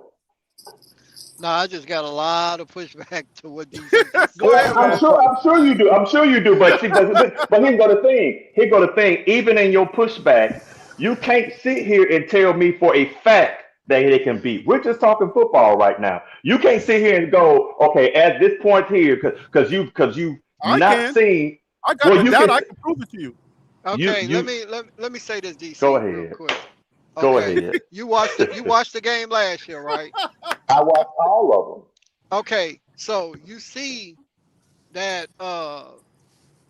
Colorado turned it up in the second half to pretty much blow out Nebraska, regardless if it's at home or if it's at in Nebraska. Yes, Nebraska added some pieces. If you've been watching that, yes, but also Colorado added a lot of key pieces. They did. And okay, now name me one. If you've been watching Harry's post that he's been putting up about different positions in the Big 12, the conference that we're going to next season. Okay, name me one team on this schedule that got a high power offense and a group of receivers and stuff like Colorado does. Because North Dakota. I can name one. North Dakota. North Dakota. Nah. Last season, Nebraska ran a 3. They ran. Oh, go ahead. I can answer where you're coming from. See, here's the thing. Y'all got to look at it from this standpoint. I am not saying Colorado is not a bad team, but what I will sit back and say to you is, if we got further down, you might be able to see where my thing is, because nobody. Well, I just stopped where you stopped at. Well, because as far as offensive weapons, yes, Colorado is there. But again, y'all have heard me say this multiple times. It's that you can't do nothing with Shedeur when he's sitting on the bench. If I can run that freaking ball down your throat and win, then I mean, at the end of the day, is I don't have to have as a prolific passer as Shedeur if I can keep his behind on the seat, if I can control the clock like some other teams did. So if I continue to go down, I think that's why I call North Dakota, because North Dakota got the run game. Exactly. That's kind of why I'm saying. Sure. Can I put something right quick before we get too far? Yes. Who is this speaking right here? It's DC, brother. How you doing? DC. All right, DC.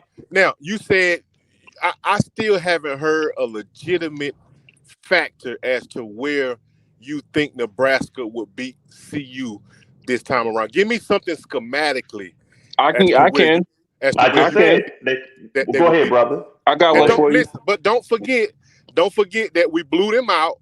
Yeah, they may have got a couple players, but we've got a couple players as well. Let me touch on that. Before you answer, let me also remind you, this is also in play. Before you answer, because the conversation, the way it always goes, if a team blew us out last year, they're going to blow us out again this year. That's where it always at. But if we blew them out, there's a good chance that they're going to beat us again. Now they're going to beat us. So please answer that in that vein, please, if you can. Well, let me just answer the first question. For one thing, to back up the brother, I still think they're gonna beat the heck out of Nebraska. But it is scary because you got to remember, even though they beat Nebraska down like that, Nebraska still got 7 sacks on Shedeur. That should tell you something. They still sacked him 7 times. Why are we basing everything off of last year? Why are we that's basing fine. this off? Okay. Look at what they picked up in the offseason in the portal. Like, I agree with that, but I'm so saying, why are you basing TCU's record off of last year? Facts. Listen, okay, they sacked Shedeur 7 times. We'll give you 7 more sacks this year. We got better players. We're still going to beat you because we beat you convincingly with the 7 sacks. Good, but watch this though. Let's go. So if we continue God forbid that this year with a new offensive line, you say you only get 3 sacks on us. Then we're going to beat you even more. But again, if y'all notice, you're phrasing it as we got dramatically better in all our pieces, which I believe that you are better, by the way. That you're not looking and you don't believe that the other teams got as good as you. You still think that so that's fine. But again, we're thinking because again, I can believe that they got as good as us, but that doesn't mean that I'm going to think they can beat us. Right. And don't forget, I think we're forgetting this mitigating factor right here. They're coming to the table with a freshman quarterback in game 2. Game 2, freshman quarterback. Game 2, freshman quarterback. Do we know that he's going to play? If he plays, he's going to win that quarterback battle? We don't even know that. Let me clear the record. A lot of those fumbles that Colorado picked up is because of that freshman quarterback. He made those mistakes. It's not like they forced the fumbles on him. He kept dropping the ball. Jeff Sims was not. No, he wasn't playing. He wasn't playing. Yeah, he wasn't playing. Right, but regardless, that dude that was the quarterback that day dropped those fumbles. If you see us coming, you can't blame us because all the elements that happens in the game has to be considered. Every single element when it comes to CU, everything has to be. It's different. If somebody scared us into dropping the ball, they caused that, right? If we scare them into dropping the ball, don't forget they dropped the ball on their own.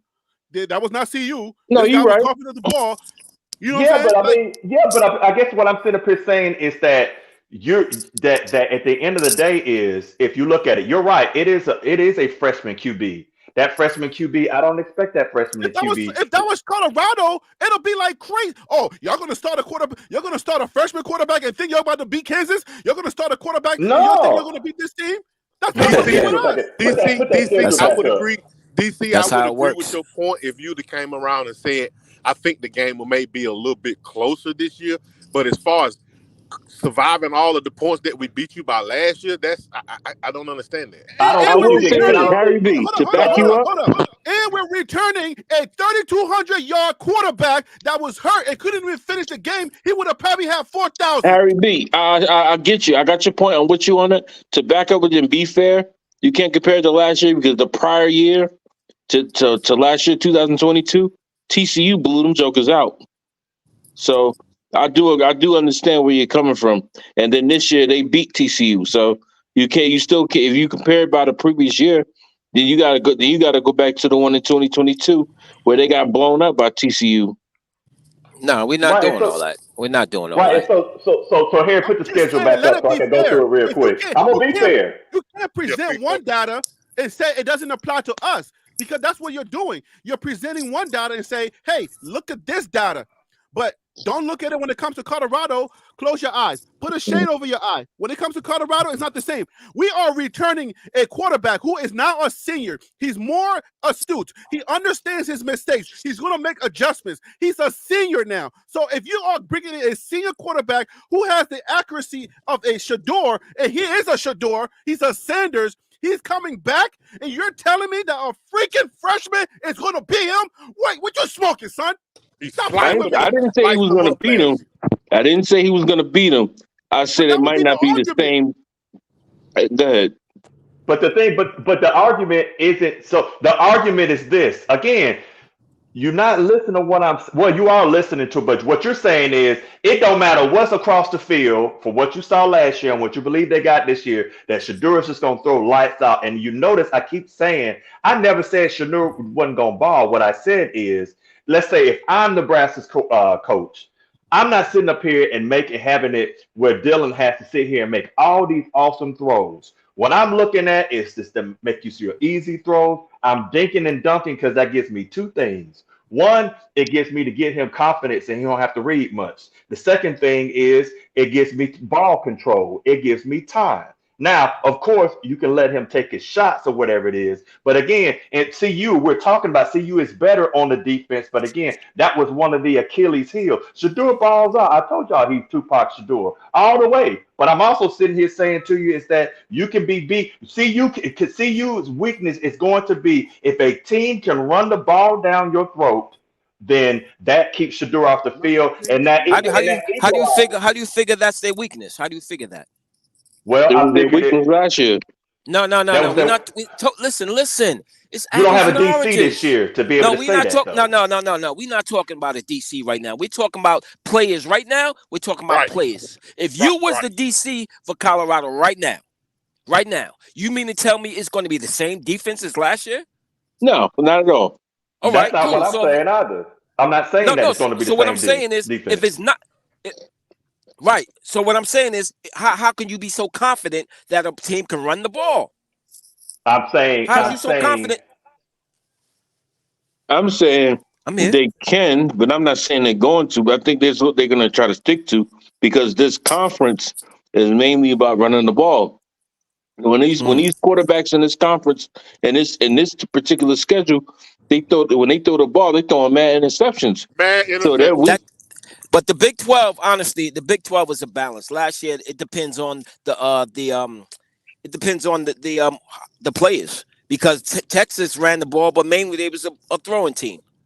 I say this: I know about North Dakota, and I watched them last year when they found that they were going to the Big 12, and I watched some of the games from last year, some of the highlights. They run a lot.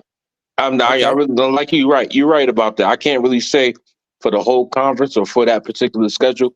But I'm knowing for North Dakota because that's going to be the test because North Dakota is no pushover. But Harry, could you put the schedule back up there for a second so I can go ahead and hit it real quick? So let me say this and let me this I'm on this argument. Oh yeah, he didn't finish the schedule. I forgot. Yeah, we stayed on Nebraska. Right. All right. I got to Nebraska. No, but I want to say this. Listen. We ain't let him get past Nebraska, bro. Hey guys, listen. I want everybody in the chat and everybody watching and listening. We are not hating on anybody here. We're just having a competitive conversation. All right, we're not attacking. Put the guns away, guys. Put the guns away. Let us finish the schedule. Let us finish the schedule. Check it out. Don't put him away. Hold on, DC. Don't go yet. Yeah, because I know they're coming back out. They coming back. Don't go yet. And keep the guns out. Listen. Don't holster your guns, bro. Don't holster your guns. Listen. I want this to stay on the forefront, on your frontal lobe when you make your arguments. Okay, all right. If you're going to compare, if you're going to use any point of argument, any angle of argument, if you dare, I dare you to use one angle of argument and then subtract it from Colorado. That's not going to be fair. Then it's going to cancel your argument. If your angle is last year, then last year got to be considered for Colorado too. If your angle is who's coming in, then who's coming in, that angle has to be applied to Colorado too. Okay? If your angle is anything, I want that angle to stay the same, or to the same energy has to be applied to Colorado. Make your argument based on those things. Do not subtract. That's all I'm saying. Go ahead, DC. You can continue. All right, so let's go on. Colorado State, I believe that's a win. That's going to be a good one. I believe Baylor is a win. Absolutely. I believe UCF is a loss. All right, I'm going to tell you why. I'm going to tell you why. Did you give us your elements of the wins, though? That's not fair to just say, give me the elements of the loss. Give me the elements of the win. Why do you think we're going to beat Colorado and Baylor? I was trying to compress time, but let's do this, Harry. And by No, the way, I'm having fun. because you know Okay, what's I'll tell you happening. why. Because what I can do is I can take why we're winning and also apply to why we might lose or not lose. But it's important to also know why we're going to win. Colorado State I don't think it has the firepower to really compete with Shador. Know the defense. I think the Kamara won't be there. That dude wreaked havoc. But I think the CSU just does not That's have a the Liberian players. Yeah, I don't think they have the players for it. With the Baylor, I think that Baylor. means that you hold on, don't you're not going to run away from this. So that means that you're putting on the record that Colorado has the firepower to beat Colorado State. Yes. And the things that you're listing is the quarterback play, right? And they don't have they don't have the defense to stop Shador. So that's what I'm saying. You're giving everything to the offense. That's it. That's all. Our defense ain't gonna show up. Shador just gonna run it up. Well, I like I said, your offense, their defense is just not good enough to stop. But that's I don't believe they are. But listen, I don't believe they have to stop them from scoring. Also, it can't just be we score. You're not going to stop them from scoring now, but more than likely you slow them down because you've got, you're at the beginning of the year, you got fresh legs, you still got your depth enough that's better than Colorado State's depth. Okay, all right. What I'm looking on to at. Baylor. I just want to get everything on the record. Just now I'm gonna tell you this. Because it matters when we go forward. I think you win. Let me go back to it because I didn't do it. I think you definitely win. I mean, the line right now is 8 points in North Dakota State. That's a tricky one. I think you win, but I think you're gonna get beat up a little bit in that game. I think they're gonna get beat up a little bit, but I think they win convincingly. And I'm talking about like at least maybe like 14, 17 points. That's what I believe. All right, let's go to Baylor. All right, Peter, Baylor. what's up with you? Baylor's a win. They ain't got no program like that. Right, Baylor. I think that's a win. Because they just don't the offense on both sides of the ball. That could be a little tricky, but still, I don't think that they have it. UCF. I'm gonna tell you. Okay, let's get into it right here. So a lot of folks are sitting here saying with UCF is not gonna do it. UCF has. No, I like UCF. Quarterback. They quarterback is right. It's going to be good. Quarterback coming in. I'm gonna tell you right now. He gave Bama hell. The second thing I'm gonna tell you is he got some great receivers. I think they got a coach that's good enough to scheme to beat you. That is a way home. Home field advantage. That's always a good thing. And so that's why I'm sitting here saying that UCF edges you out. Because I'm gonna sit here and tell you right now. Do I think Shador is better than KJ Jefferson? Yes. Yeah. But do I think?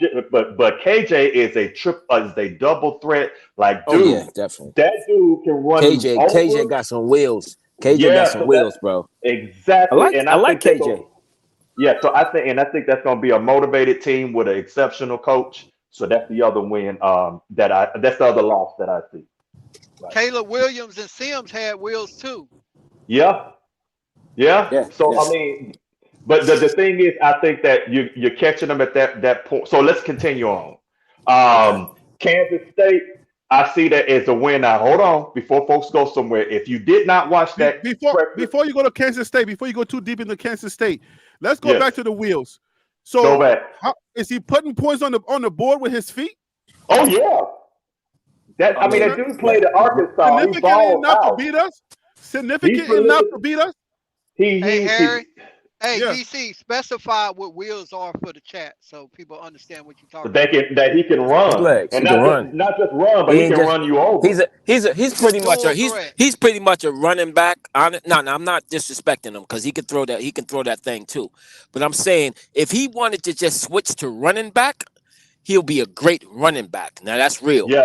But he could throw too. He's going to give any defense he's going to give problems to. I'm talking about any defense in the country.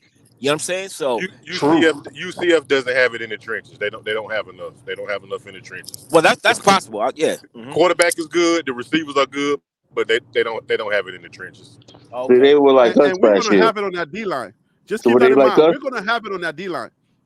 Our D line going to contain him, man. I'm saying. So are you saying UCF was like us last year? We had the quarterback and the playmakers. We didn't have the trenches. Yeah, we didn't have. UCF had elite. They had a couple of decent running backs too. Our running game was. That means we got them. That's a win. DC, you're Okay, crazy. okay. Whatever. Harry, you're crazy. Let's go.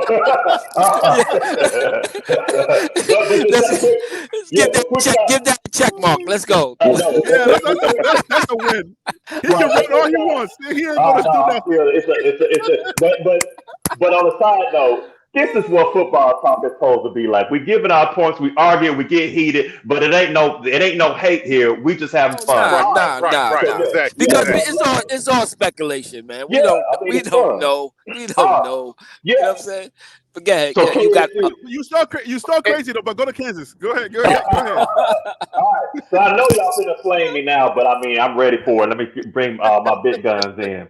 So All Kansas State. Let's go. What I look at is Kansas State. If before you sit back and say it's a freshman quarterback, blah blah. If you didn't watch the Pop-Tart Bowl, you fooling yourself. I'm gonna tell you why I like that quarterback, because rather than him trying to force plays, he threw the ball away consistently. okay. Because he knew that he had to. So he was accurate enough. Dude made some. Go back and look at that Pop-Tart Bowl. Dude made some throws. Now Kansas State is losing one of their elite linemen, but the other units, they are coming back, and that was a very good trenches. I think they're gonna match up very well with Colorado's D line.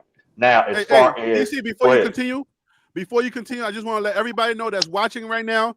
I will have a video on each team, who they're losing, who they're getting. So if any of this information is going past your head and you're like, what are they talking about? Who's their quarterback? I will have a video for each team before this season starts. Go ahead. Now we're getting somewhere. Right. So Kansas State, I think it's one of those games that they're gonna come in there and they're gonna eke out a win. I don't think anybody just destroys and shreds Colorado this year, but I think Kansas State does a great job. For the sake of time, DC, for the sake of time, let's do it this way. Yeah. Okay. I tell you Give me your three strongest team that you feel like Colorado is gonna be more Oregon-ish or UCS-ish. Oh man, that I think Utah. And then you can concede and say there's no team, like you just said. If you don't believe that there's gonna be that type of style of play and it's just gonna be competitive, but some teams might just eke it out, then just say that and let me know which teams you think that is.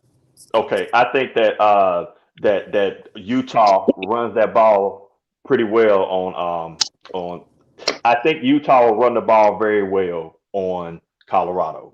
As far as OSU, I think that's going to be a competitive game. I give OSU that. Texas Tech playing in Lubbock, not easy, but that's going to be a good one. So if you count my wins, the losses, that's Nebraska, UCF, KSU, Texas Tech, OSU, and Utah. But I have them beating Kansas, and I have them beating Arizona.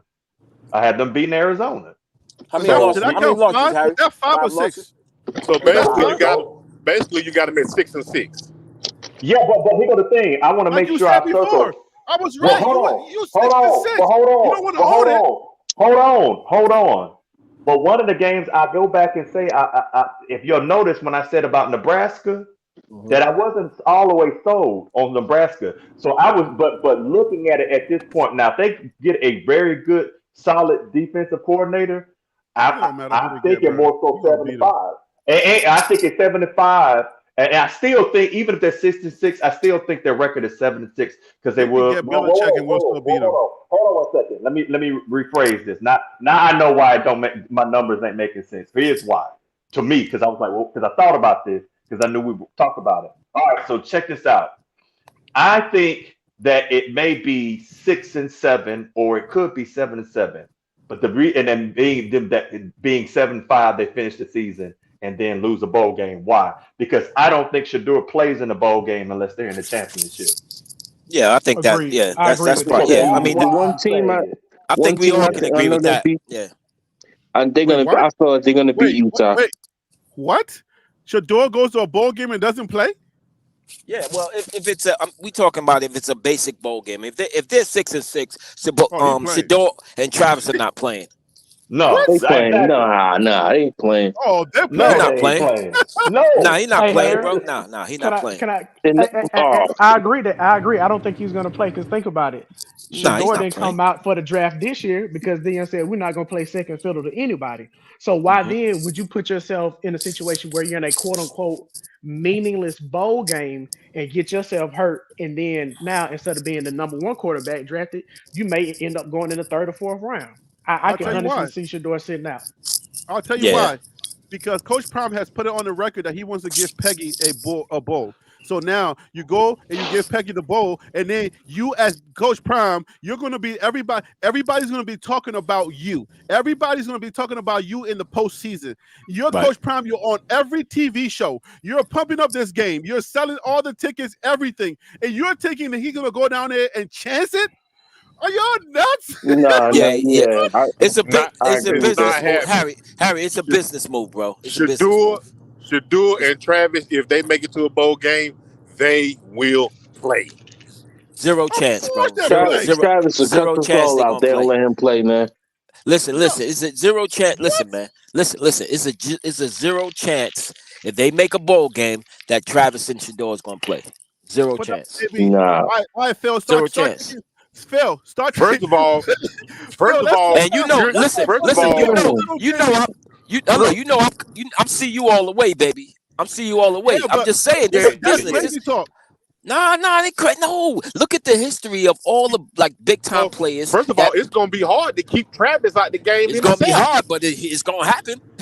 No, It's gonna be hard to keep yo. Travis but wait out a the minute. game. But wait a Okay. minute. What? Travis is a junior this year. Who's to say he stay? That he Yeah, doesn't he's stay? coming out. He's coming out. It's on. Travis is Travis a is gone, baller. bro. Travis I don't know. is He's He gone, gonna might. bro. play every He game might that's finish available. after 4 years. Nah, Travis is gone, Travis bro. ain't got Hey, if Shador. that's the case, he could have Shador, he let. gonna regress. Huh? Travis ain't got Shador, he gonna regress. Come on now. No, Travis is gone. It's a wrap. He's Travis is gone. gone. It's gone. But It's a let's wrap. go back. Let's go back to this crazy talk of they don't play. No way they play. That's No crazy way. talk because No. this is Coach Prime. This would be Coach Prime's first bowl game at Colorado, and the fans would be looking for a show.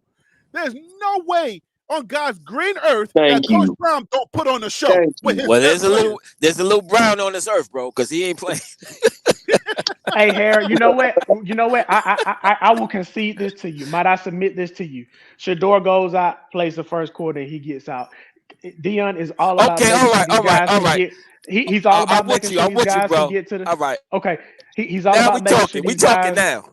But he's He's playing all though. about. Like, He's he all playing. about making sure these guys get to the next level, and he wants to Yeah. protect them and protect that bag. So I will give you he may play. He ain't playing the whole game. I will give Okay, you all that. right, all Just right. from a marketing, hold on, That's guys. fair. Just That's from a marketing fair. standpoint, knowing that Coach Prime is a showman. Okay, the Prime is the show, right? And the marketing.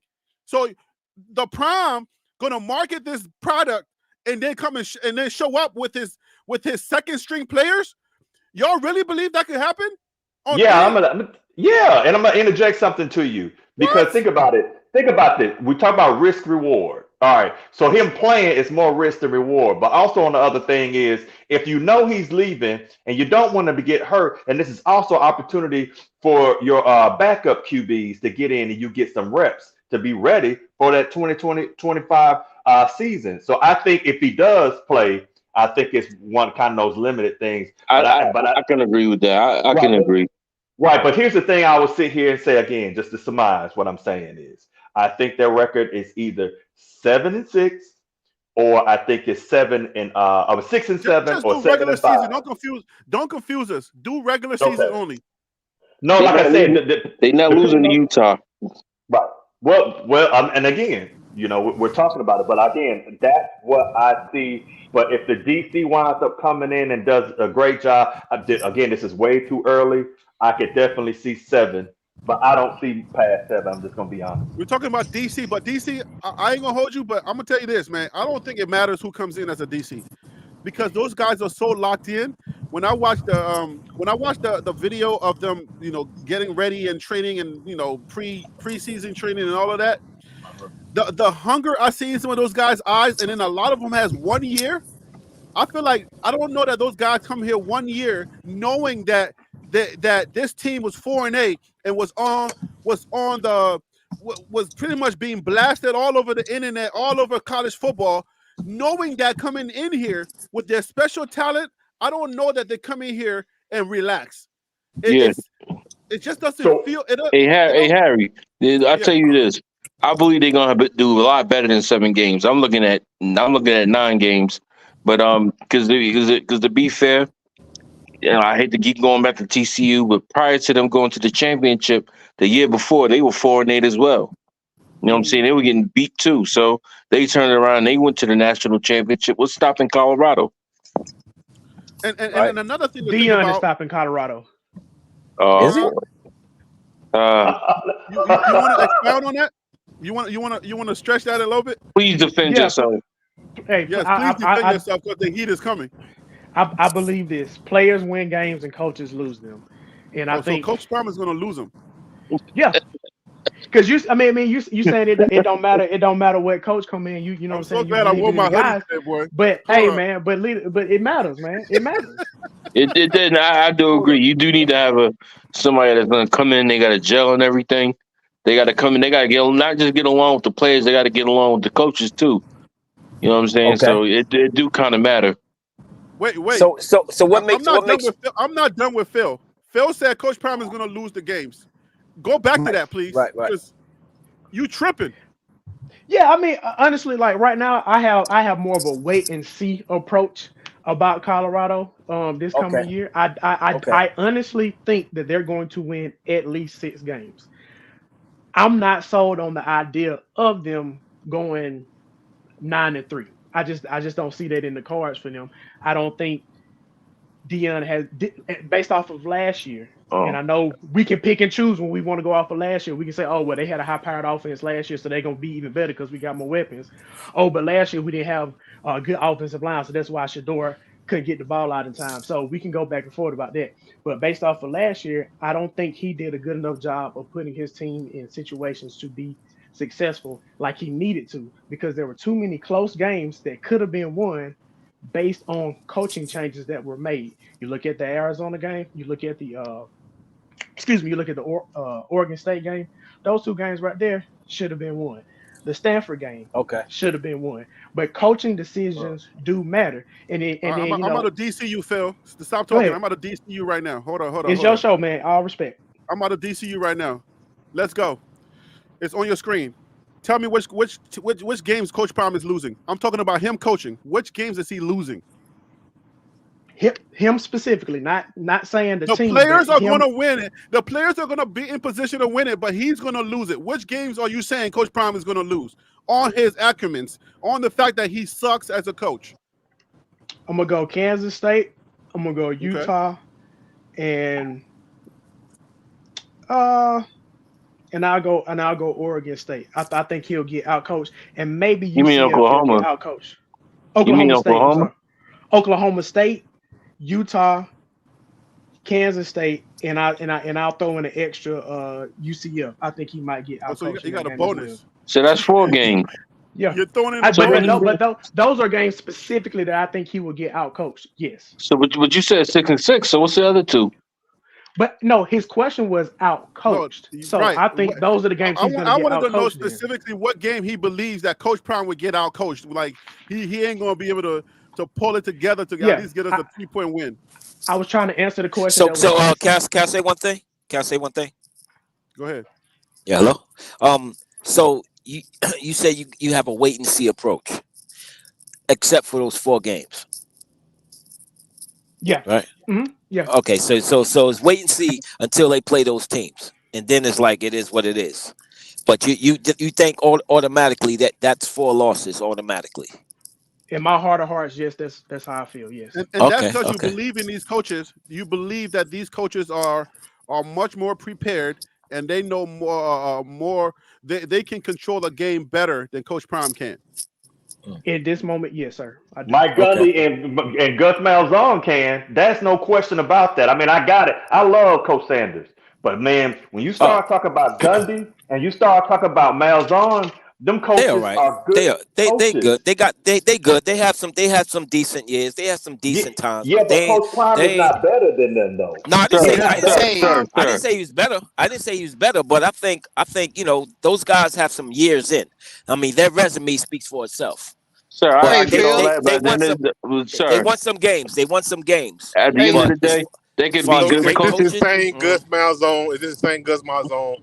They came and they beat who did they beat say it convincingly? again. This is the same Gus Malzahn for UCF.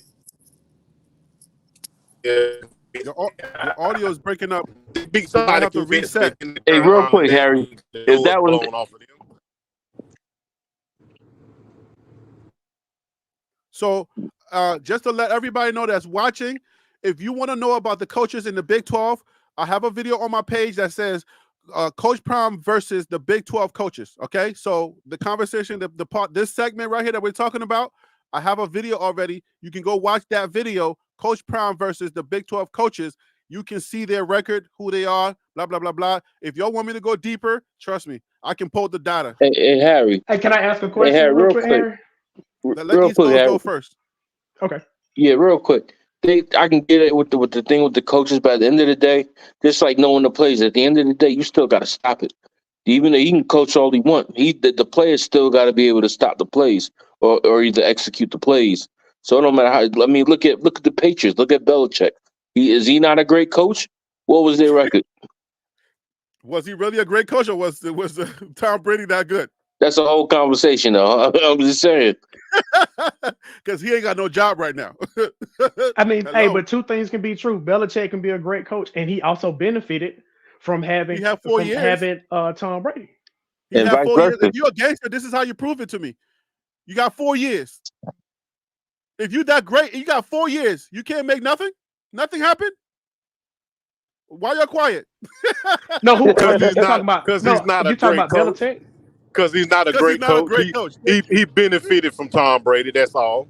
That's why it's so quiet. Because But he ain't no right, but gangster. Coach Sanders, I'm gonna make sure I'm on a record of saying this. I am not saying that he's a bad coach. I think he is a solid coach. What I am He's saying a though winning is coach. Let's he take it further. He's a winning he coach. is a winning coach. He is a winning coach. The point I'm trying to also say is that this, okay, folks, elephant in the room or the buffalo in the room, let's put it like that, is that that as great as Coach Sanders is, there are people that are better. And I think people have a hard Who time trying cares? to You can be say, better all you want. Your players got to play. Hey, Come on now. Thank DC. you. Hey, Thank DC. you. I got a Your question players for got you, to play. DC. what's up? Hey, DC. I got a question What's for up? you. Yes. Do you think Alabama, with the changing of the coaches, do you think? Because I'm SEC too, but I also a Coach Prime fan too, a bandwagon buff. But Thank you. do you think Alabama gonna make it to that 12-team playoff next year? Oh God. Absolutely not. Yeah. I would say Absolutely not. yeah. I No think I'm so. way. gonna I'm gonna No say way I'm gonna possible. say this. I'm gonna say that You're if saying we no do way get possible? if we do get in, we barely get in. And again, So because I so because I so hold on, go hold ahead. on, hold on, hold on. You say they barely get in. Okay, this Yes. coach came from the Pac-12 along with the same conference that Dion in. What make him uh a what makes them a better chance of making it in than Deion Sanders and his squad? Oh, talent all day long. Bama is loaded. They didn't lose everybody. They lost some key things, but they are Yeah, loaded. they lost So some that's key the players. So that's the thing I'm saying is that they are loaded enough. I mean, because I mean we can go there if we want to. Like the thing is that I don't. I even as a Bama fan, I can be objective enough to say, hey, I don't think they get in. If they do, it's barely them getting in. But they still have a ton of talent. I think you're coming in with Georgia. I think Texas has a seasoned team. I think Oklahoma has a seasoned team. I think Ole Miss has just portaled themselves up as well as they had Yes. some good Texas. players. I think Texas. that you've got Missouri. I think Texas, absolutely. I think you can LSU. go in there, right? And then absolutely LSU, and then Yeah. Missouri got good. Folks forgetting about that. Yeah. So I think Hey, you let got me Bama. let me jump in on 17. that, DC. Bama But won't see the Go day of ahead. the light. Bama won't see the day Hey, of the light but Exactly. next year. listen So though, I'm I gonna Bama was say about this. to will come and not get you. make it. Hey Phil, hold on, Tim. I was about to come and get Phil. Based on your theory, because I'm just a common guy who just like to think about the nuances that are in between the things that you're saying. I like to creep up in between what you're saying, pause. But listen, how can you say that the coach is not going to be the winning factor? It's going to be the players. But then you say, Phil, right? Phil, now we're coming for you. We got to come for you now. Mhm. Talent, the players got to play. So if Bama's going to make it, then that means you're talking about the talent, right? So DC said Bama was fully loaded. I never responded to the question that Tim asked, but okay, right. But you go ahead. you a Bama fan too, and I wanted to come and ask you if you think Bama's going to make it, and it's going to be based on the same criteria. Then that means we got to apply it to Colorado as well, because Colorado is loaded as well. When Colorado is not. Colorado is not as talented as Bama is, but I'll say this: if you're asking me, do I think Bama will make this? They don't have to be. No, and you're right, but okay, and I'm trying to get to my point though. I think Bama has a better chance of making the playoffs because it is more likely that you'll have multiple teams from the SEC going to the playoffs than you will the Big 12. And I think the only way that Colorado gets into the playoff this year is if they win the Big 12. And I humbly, at this point, don't believe they will win the Big 12. Therefore, I do not think they will make the 12-team playoff. I disagree. And I respect you and I love you regardless. And that's okay. CU doesn't have to win the Big 12 to get in. If they come in number 2 at 10-2, they're going to put Prime in that 12-team playoff. Right, I hear you, but my point is I don't think they're going to be 12-2, and I also don't think that the conference is going to be as strong in the eyes of the committee to want to put them in. Now, with that being said, 9-3, they're going to put them in because the ratings. And that was my and I was going to say that. Now they have if they're close, there is a chance because they're going to want to, get the eyeballs and everything.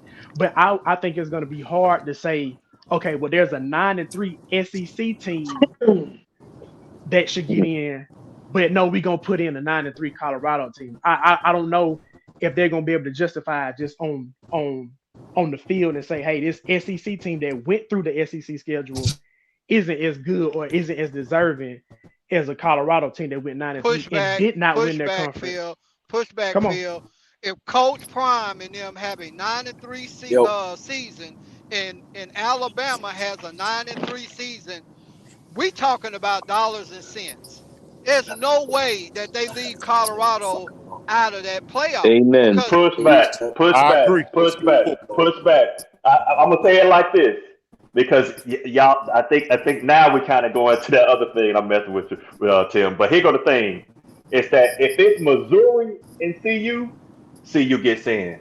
If it's Ole Miss and CU, I don't know. But if it's like LSU or Bama or something like that, ain't no way they finna sit here and just say, "Okay, we're gonna pick CU over Bama." That ain't finna happen because Bama's gonna make money. Even when they wasn't even in there, if you look but it's not going to be the same as having Deion Sanders there. Let me tell you why. Now, if it was Nick Saban versus Deion Sanders, now I can see you saying maybe not. But they don't care about this Bama coach who's coming in. I don't think they win. They might win 8 games this year if they win that at all. So now you're sitting here saying is because think about it, we're kind of going down a road where say, okay, it don't even matter how great, because if the team is not, we talk about 9-3. We're not talking about big 12 championship winners. Mm-hmm. We're talking about a team, and I got to sit here and go. So then let's go there with that, brother. So at the end of the day, it's fine. CU gets in over Bama. You know that's going to be chaos, but let's go with it. How far is CU going in the playoffs? How is it chaos? Well, because the same way it was chaos when FSU didn't get in and Bama got in. No, but we're talking about a 13-0. 13-0 versus a 9-3. 9-3 is a business decision. It's not chaos. If it's 13-0, they would have won the championship. So that's an automatic. But if you're talking about a 9-3 CU versus, let's say, a 10-2 Ole Miss, or let's say, then you got keep it the same. 9-3. All right, keep it the same. And do they get over Ole Miss? Yeah, I think they get in over Ole Well, Miss. see, I Do they? believe. Oh, go ahead. I'm sorry. No. Go ahead, see you bust. Break it down. Do it. So I believe it's going to be the only reason they expanded to the 12 team is to bring in more SEC teams. So I truly believe it's going to be about 5 SEC teams, 2 from the Big 10, 2 from the Big 12, 1 independent. So you're probably going to have Georgia, Mizzou, Texas, Ole Miss, Texas, Ole Miss, LSU, Tennessee. LSU, Tennessee won't make it. LSU, Georgia. I got Georgia. So you got Georgia, Texas, Michigan. Georgia, Texas, Mizzou, LSU, Ole Miss. Don't forget about Auburn because Auburn unpredictable. Auburn may slide. You're going to have Michigan. You're going to have Oregon. Ohio State. You're going to have CU, maybe Utah, Notre Dame, Florida State, and maybe Ohio. I forgot about Ohio State. I'm sorry. I forgot about Ohio State. So you say Oregon not going to be there? Oregon will be there. It'll be 2 teams from the Big Ten. It'll be 2 from the Big Ten. But you said Michigan, Ohio State, and Oregon, Washington, USC, and UCLA are going to be in the Big Ten this year. Right. And we don't forgot the ACC winner because that's going to get in there now. Whether that's Miami, I got Miami winning the ACC. See you both. We're on the same page right there. We're absolutely. I see them getting in, but I possibly see FSU getting in, and we have and then there's Clemson. We don't know what they're gonna look like. So you see how FSU gets in because they're trying to correct their sins. How do they get in? No, FSU gonna get in because they baby Bama because they done got 5 guys that transferred from Bama this year. Clemson won't see the day of light. You can forget about them. Oh, we got nicknames now. Hey, but listen though, but DC was going to bring up a good point though.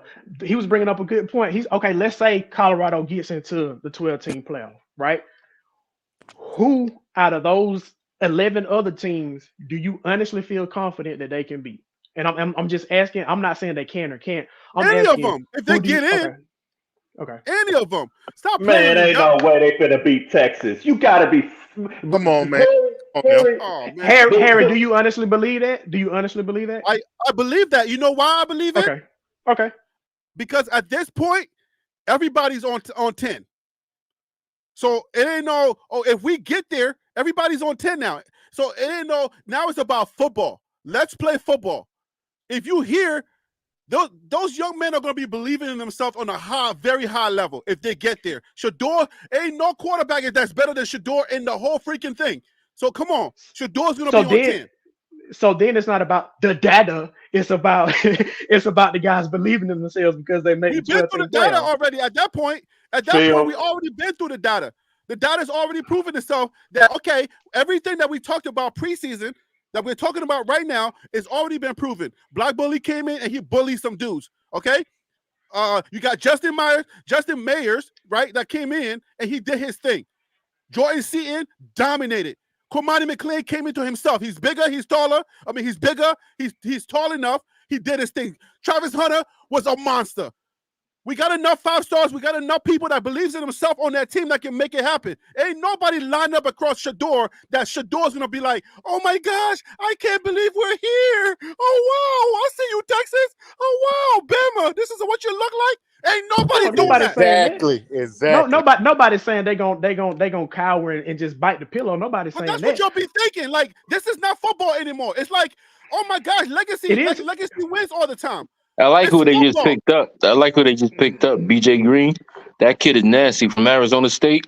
That's right. The one that Prime used to coach. Now. Yeah, but look at OSU. Let's play football now. But look at who OSU did. I mean, at the end, I think, man, when you went up there to the game, Harry, Ralphie must have ran over you and gave you a concussion.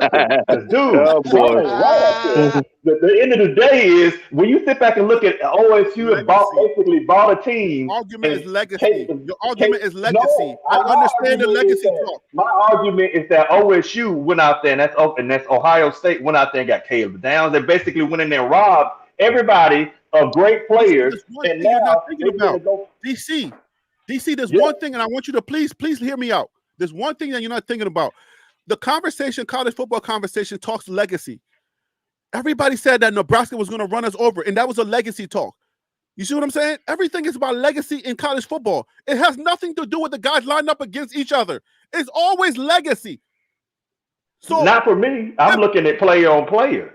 okay, so if we're going data for data, then let's go for data for data. If you're telling me, okay, if you're telling me that Colorado makes it through the Big 12 and makes it over to that second bracket, you're telling me that Colorado cannot stay there. Colorado doesn't belong there as far as play is concerned. And you're telling me those young men are not going to rise up to the occasion. If they make it to that point, at that point, they already it's over. At that Put it like point, this. they can play anybody. Put it like this. We have two of the best players in NCAA football coming up for the Travis 2024 and season. Shador. Two of the best. Chidoze. I got Two of pushback the on that. best. Though. I got pushback on That's that fine. though. You can push back, but Come just on, push believe back. that they Come can on. play. Come When on they with it. get there, So I just want you to understand when they get there, don't think because of legacy that they're not going to be able to be on that field. By the time they get to that place, it's over. Them kids are believing. Our Don't linebackers. get them I hear. there. Our Do line. not Listen. get Our Deion linebackers Sanders. Don't get Deion Sanders in that bracket. He's going to embarrass some folks. and line. So Listen. Our Guaranteed. linebackers and our secondary, our receivers, and everything. We had all that. The problem was the trenches on That's what I'm both sides, saying. offense and Let me- defense. We fixed that. Let me ask the panel this question right here. Do you guys really see what Prime is building? Yes. I don't think they've been much. He's I do. building. I do. He's I don't think he's there building. yet. That's all. Let me tell you something. He's building a replica of that old Miami Hurricanes team. Pay attention closely. Dynasty. Pay attention closely, buddy. He is Dynasty. building. Okay. He is building So- a team. Go ahead, Phil. Yeah, okay. So yes, he is in the process of building it, but it is not a finished project. And to your point about having the two best or one of the two best players in college football, you look at Bama 2 years ago, they had Bryce Young, who was the number 1 overall pick, and then they had Will Sanders on the defense side. Bryce ball. Young, garbage. Okay, regardless, he won the Heisman. He won the Heisman. He was the number 1 overall draft pick, and Political. then Will Anderson was Political. was a number 3 overall pick, and they did not win the national championship. So Garbage. just because you have the 2 best players, that's fine. Hey, Phil, I'll However tell you wanna like put this. it, I'll tell they you like still this. didn't win. I'll tell you like this. I'm putting my money where my mouth is. I'm on FanDuel right now, and they're looking at who's gonna win a national championship. I'm picking Colorado, straight up. Send us a really- screenshot of it. I Send got us a $500 screenshot. on it. If you Yeah, hit, but you send us a go. screenshot. I got $500 on it. But You gonna be FanDuel has their win total. What is it? Being around 5.5. Yeah, So at the end of the that's day, easy money. Right, but see this. Well, it might be, but again, when you look at that, because here go the thing. I get what folks are saying. Now, see, I'm gonna push back against what Harry is saying. When I look at what OSU got, what OSU bought, and what they already had, and you sit back and say that defense that they got that can flat out. Because I mean, think about it. They got Caleb Downs, one of the shutdown safety. Y'all are sitting here saying, okay, well, no matter how great it is. Then you got all these folks that, because OSU has depth, that y'all just gonna go right on out there and just go, bam. It's Shador just gonna throw for 100, give him the Heisman, give everybody there. And I'm not saying Shador is bad at all. I've clearly stated that dude Can I is a answer that baller. question? Ohio Go ahead. State got to make it as well. I mean, they got to fight Hold through. up, hold They up. got to fight through the ground too. Let me answer your question, and then we got to wrap up. Let me answer this question. DC, you started off the show. You started saying, well, not the show, but you said earlier that rivalry is unpredictable, right? And if I can articulate, and you can help me or let me know if I'm mistaken, it's that the mentality of the players are different. But when you play a rivalry game, by the time you make it to the postseason, I submit to you that mentality takes over. That mentality is different now. This is playoff. It's a little different. That's what I'm saying. I'm trying to articulate to let you know it's different because you're not giving Colorado a chance. If Colorado makes it in there, the general question was, do you think Colorado can handle any of those teams that make it in there? That's what I'm trying to tell you. If you got the same mentality for a rivalry team, I'm telling you, it's because of the players and how they go into this, the preparation of this, even if the talent doesn't match. So then how can you not use the same argument to say, if we get into the postseason, that those young men are going to take it a little bit more personal and they're going to play their hardest because they want to make a statement? Is that not plausible to say? I got something. I got an answer to that. Go ahead. Okay, so I hear you, and I'm with you on that. I'm gonna give you some that this is what happened when Deion was at Jackson State. He made it to the Celebration Bowl the first year, right? The guys didn't take it serious. They was out partying, whatever. Didn't take it serious. They ended up losing. They went back to it. They said, we're going to take it even more serious, and we're going to commit. And guess what happened? They still lost. So you can have that go-get-it mindset and that positive attitude. He was missing a lot of players. He was missing a lot of players on the second run. He was okay, but guess what? But guess what? He lost both times. On the second run. Is that a true statement? Is that a true statement? He came to the table with a half an army, bro.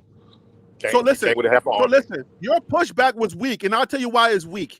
You're going to the FCS to tell me that this FBS team that we're putting together with BJ Green, with the Wade boys, with Jordan Seaton, you're telling me that this FBS team, that if they make it into the postseason, they're going to collapse like they did in the FCS. All right, so I'm saying that Deion was. Come on, bro. He had.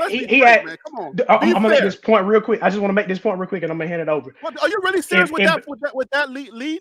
Can you? Yes, really, because in both games. Yes, in both. Listen to me. In both games, Jackson State was the heavy favorite, and they still lost. That's all I'm saying. That is a true statement. That was not the heavy statement against South Carolina State. They were the favorite. South Carolina State was favored. They was favored in the second game, not the first one. I don't know. I mean, and again, I'll take your word for it. I don't think I'm gonna sit here and say it's this. All right. So we keep going to a point. You're like, hey, all this, that to you. But the data also sat back and said you got curb stomped by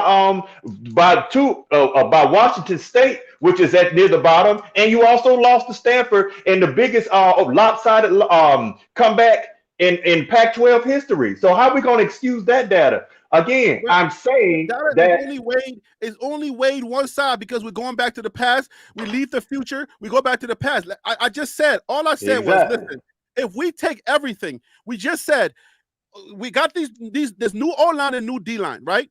This new D-line goes 9-3. Please just listen to that alone. Forget about Jackson State and everything else. This new D-line and O-line, they come together with chemistry and everything, and we're saying the scenario is they go 9-3, and they happen to be voted in by the committee. The committee says we think they're strong enough, and those players brought enough tenacity to make it into this playoff, and we believe they can win. You're telling me now what three teams did you lose to? What three teams did you lose to? What three teams did you lose to? I can tell you that. Go ahead. Oklahoma State, Texas Tech, and Kansas State. So more than likely, 9-3, we're in. I'm not trying to. It was 9-3. Y'all put the scenario on the table. Y'all said we're going 9-3, and we're in. We're going to get voted in. When we get in, are we even going to be able to compete? And that's what I'm trying to articulate. Are you guys really sitting here to say, if we are able to get to that point, that we're just going to fumble, we're going to fold, we're going to go to sleep? It doesn't make sense. No, it's not saying that you will go to sleep. What it's saying is that you have some teams that are better. Again, I'm going to say this. If Colorado is running and they got the championship and all that kind of stuff, I absolutely believe, okay, that is a very solid team, because you're not going to be able to do that unless you're a good team. But here's the thing, I sit back and say this. Let me put this to you, then and I'm going to back out. Yeah, I'm gonna say this and be, I hope I can remember what I want to say. Go ahead. Yeah, but the thing I'm saying is, I think Colorado will be better, but I also think even if they get there, you might wind up having the same TCU situation. That's kind of where I'm going. Okay, so now listen, if we get there, if we got win 9-3, that means that Alton McCaskill went off. Okay, that means Arthur McCaskill went off. That means that our quarterbacks and our line, they went off. There is no way on God's green earth with a little bit of brown, right, that all those guys go off and they lay an egg when we get there. And they're going to be afraid of those legacy teams. No way. And you know what? With that being said, see you, Buff Dynasty, man. Thank you for sticking around. I appreciate you. Your last comments, your last thoughts on this situation. I'm good, brother. I'm in a bad signal area up here in Virginia, so I just appreciate coming on the show, man. Can't wait to the next one. All right, so I'm going backwards. DC, your last comments. You get the last. You get your last thoughts. No, again, just as we had this very spirited debate, I do think Colorado does well. I just putting it all together. But again, we're having a way too early conversation. I look forward to seeing what they have. I just think we got to also make sure if you've ever went and watched the SEC teams or some giants operate, or even Big Ten, it's not as easy as you think it is. But I think CU will be drastically better. All right, Phil. So real. Keep it real, brother. Your last thoughts, your final thoughts for today's show. Hey, listen, man. I love each and every one of y'all, man. Y'all are like a second part of my family. Like, I'm gonna be honest with y'all, man. I really enjoy coming on here and talking. I think all of us believe in CU. I think some just believe they're better than they are earlier than what some believe. I think they're gonna be even better next year, 2 years from now, 3 years from now. And that's what it is, man. Thank you for letting me jump on. I hope you have a wonderful weekend. Awesome. All right, so let's get East Coast Calf final thoughts, please, sir. I believe, but seriously, all talk. My confidence is saying they gonna run the table, but if they get 9-3 or 10-2, I'll be happy with that. I don't see them getting anything less than 7 games. Unacceptable. 7 or less, anything less than 8 games is unacceptable to me. I think they're gonna run the table. The fan in me is saying they're gonna run the table because I like what we got right now. We added depth, we added the pieces that we needed. We already had the playmakers. We just didn't have those trenches, and we answered that question already. And I think we're gonna run the table. College football, look out. So I look at that. I see you're running the table, and I got an 8-4.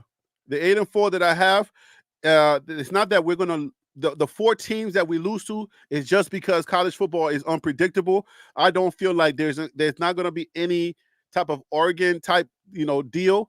It's just going to be the nature of college football. So we're going to go 8-4. That's how I feel. I don't know that we make the top 12. We obviously going to go to a bowl game.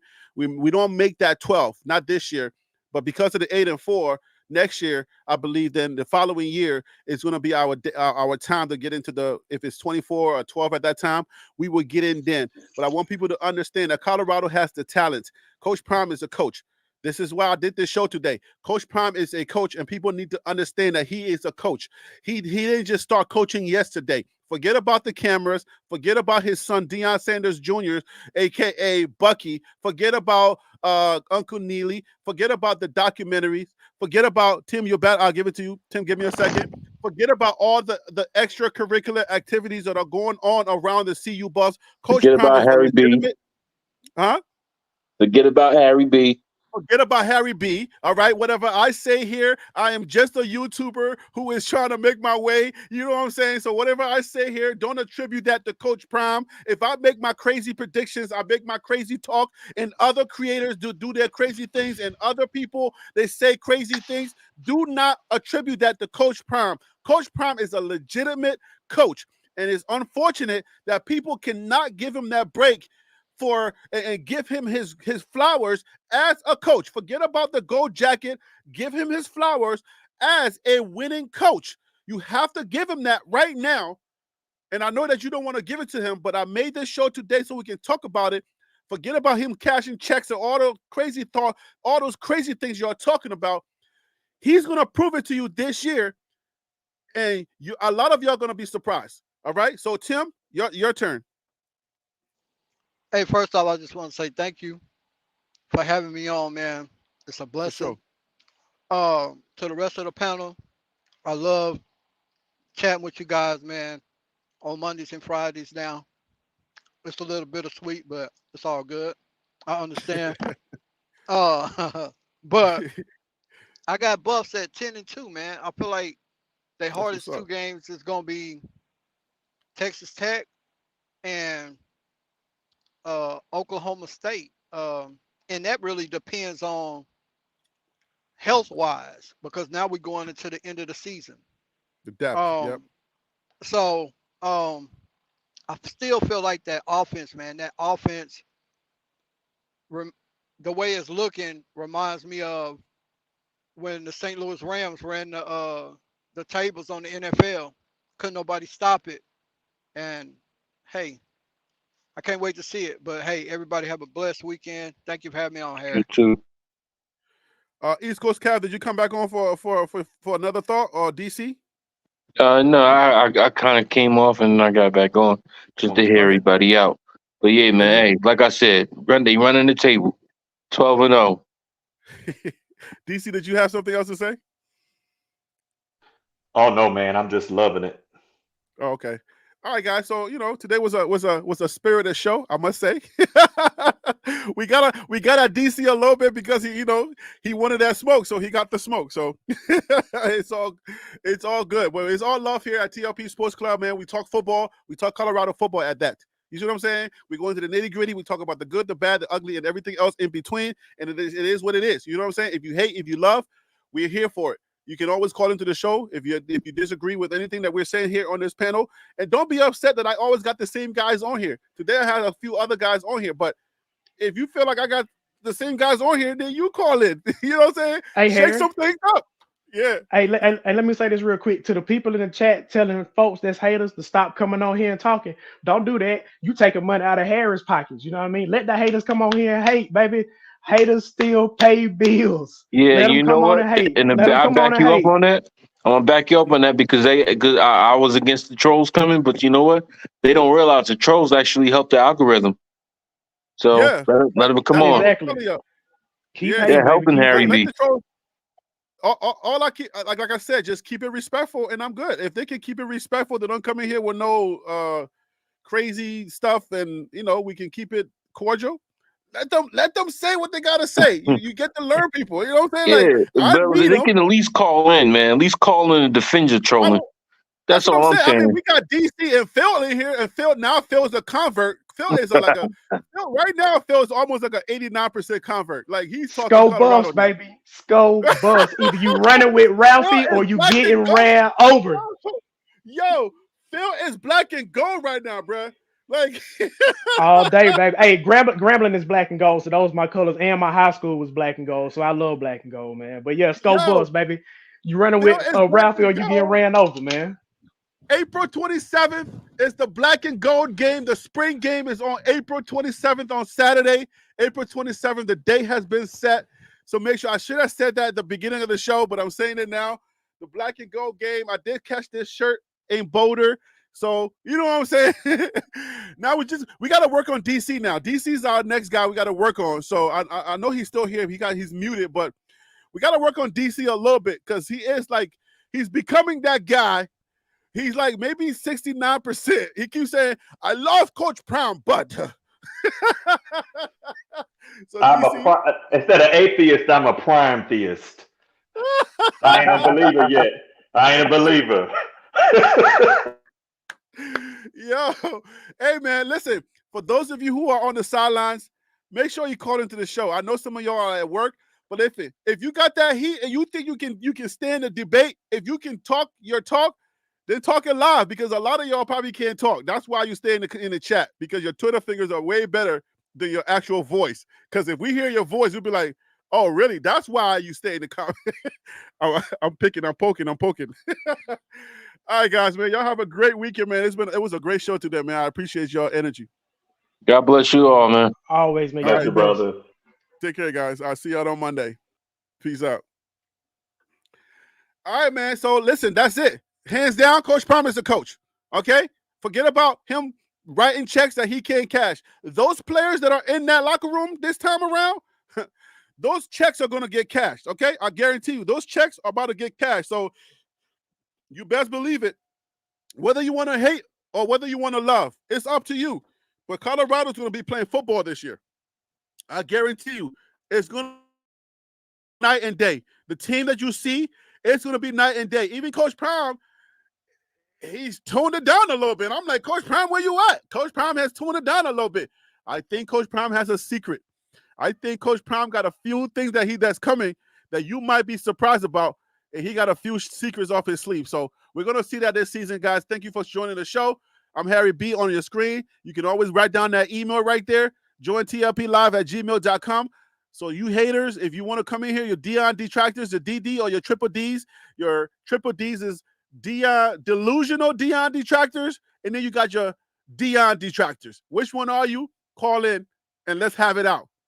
Other than that, I'll see y'all on Monday. Peace out.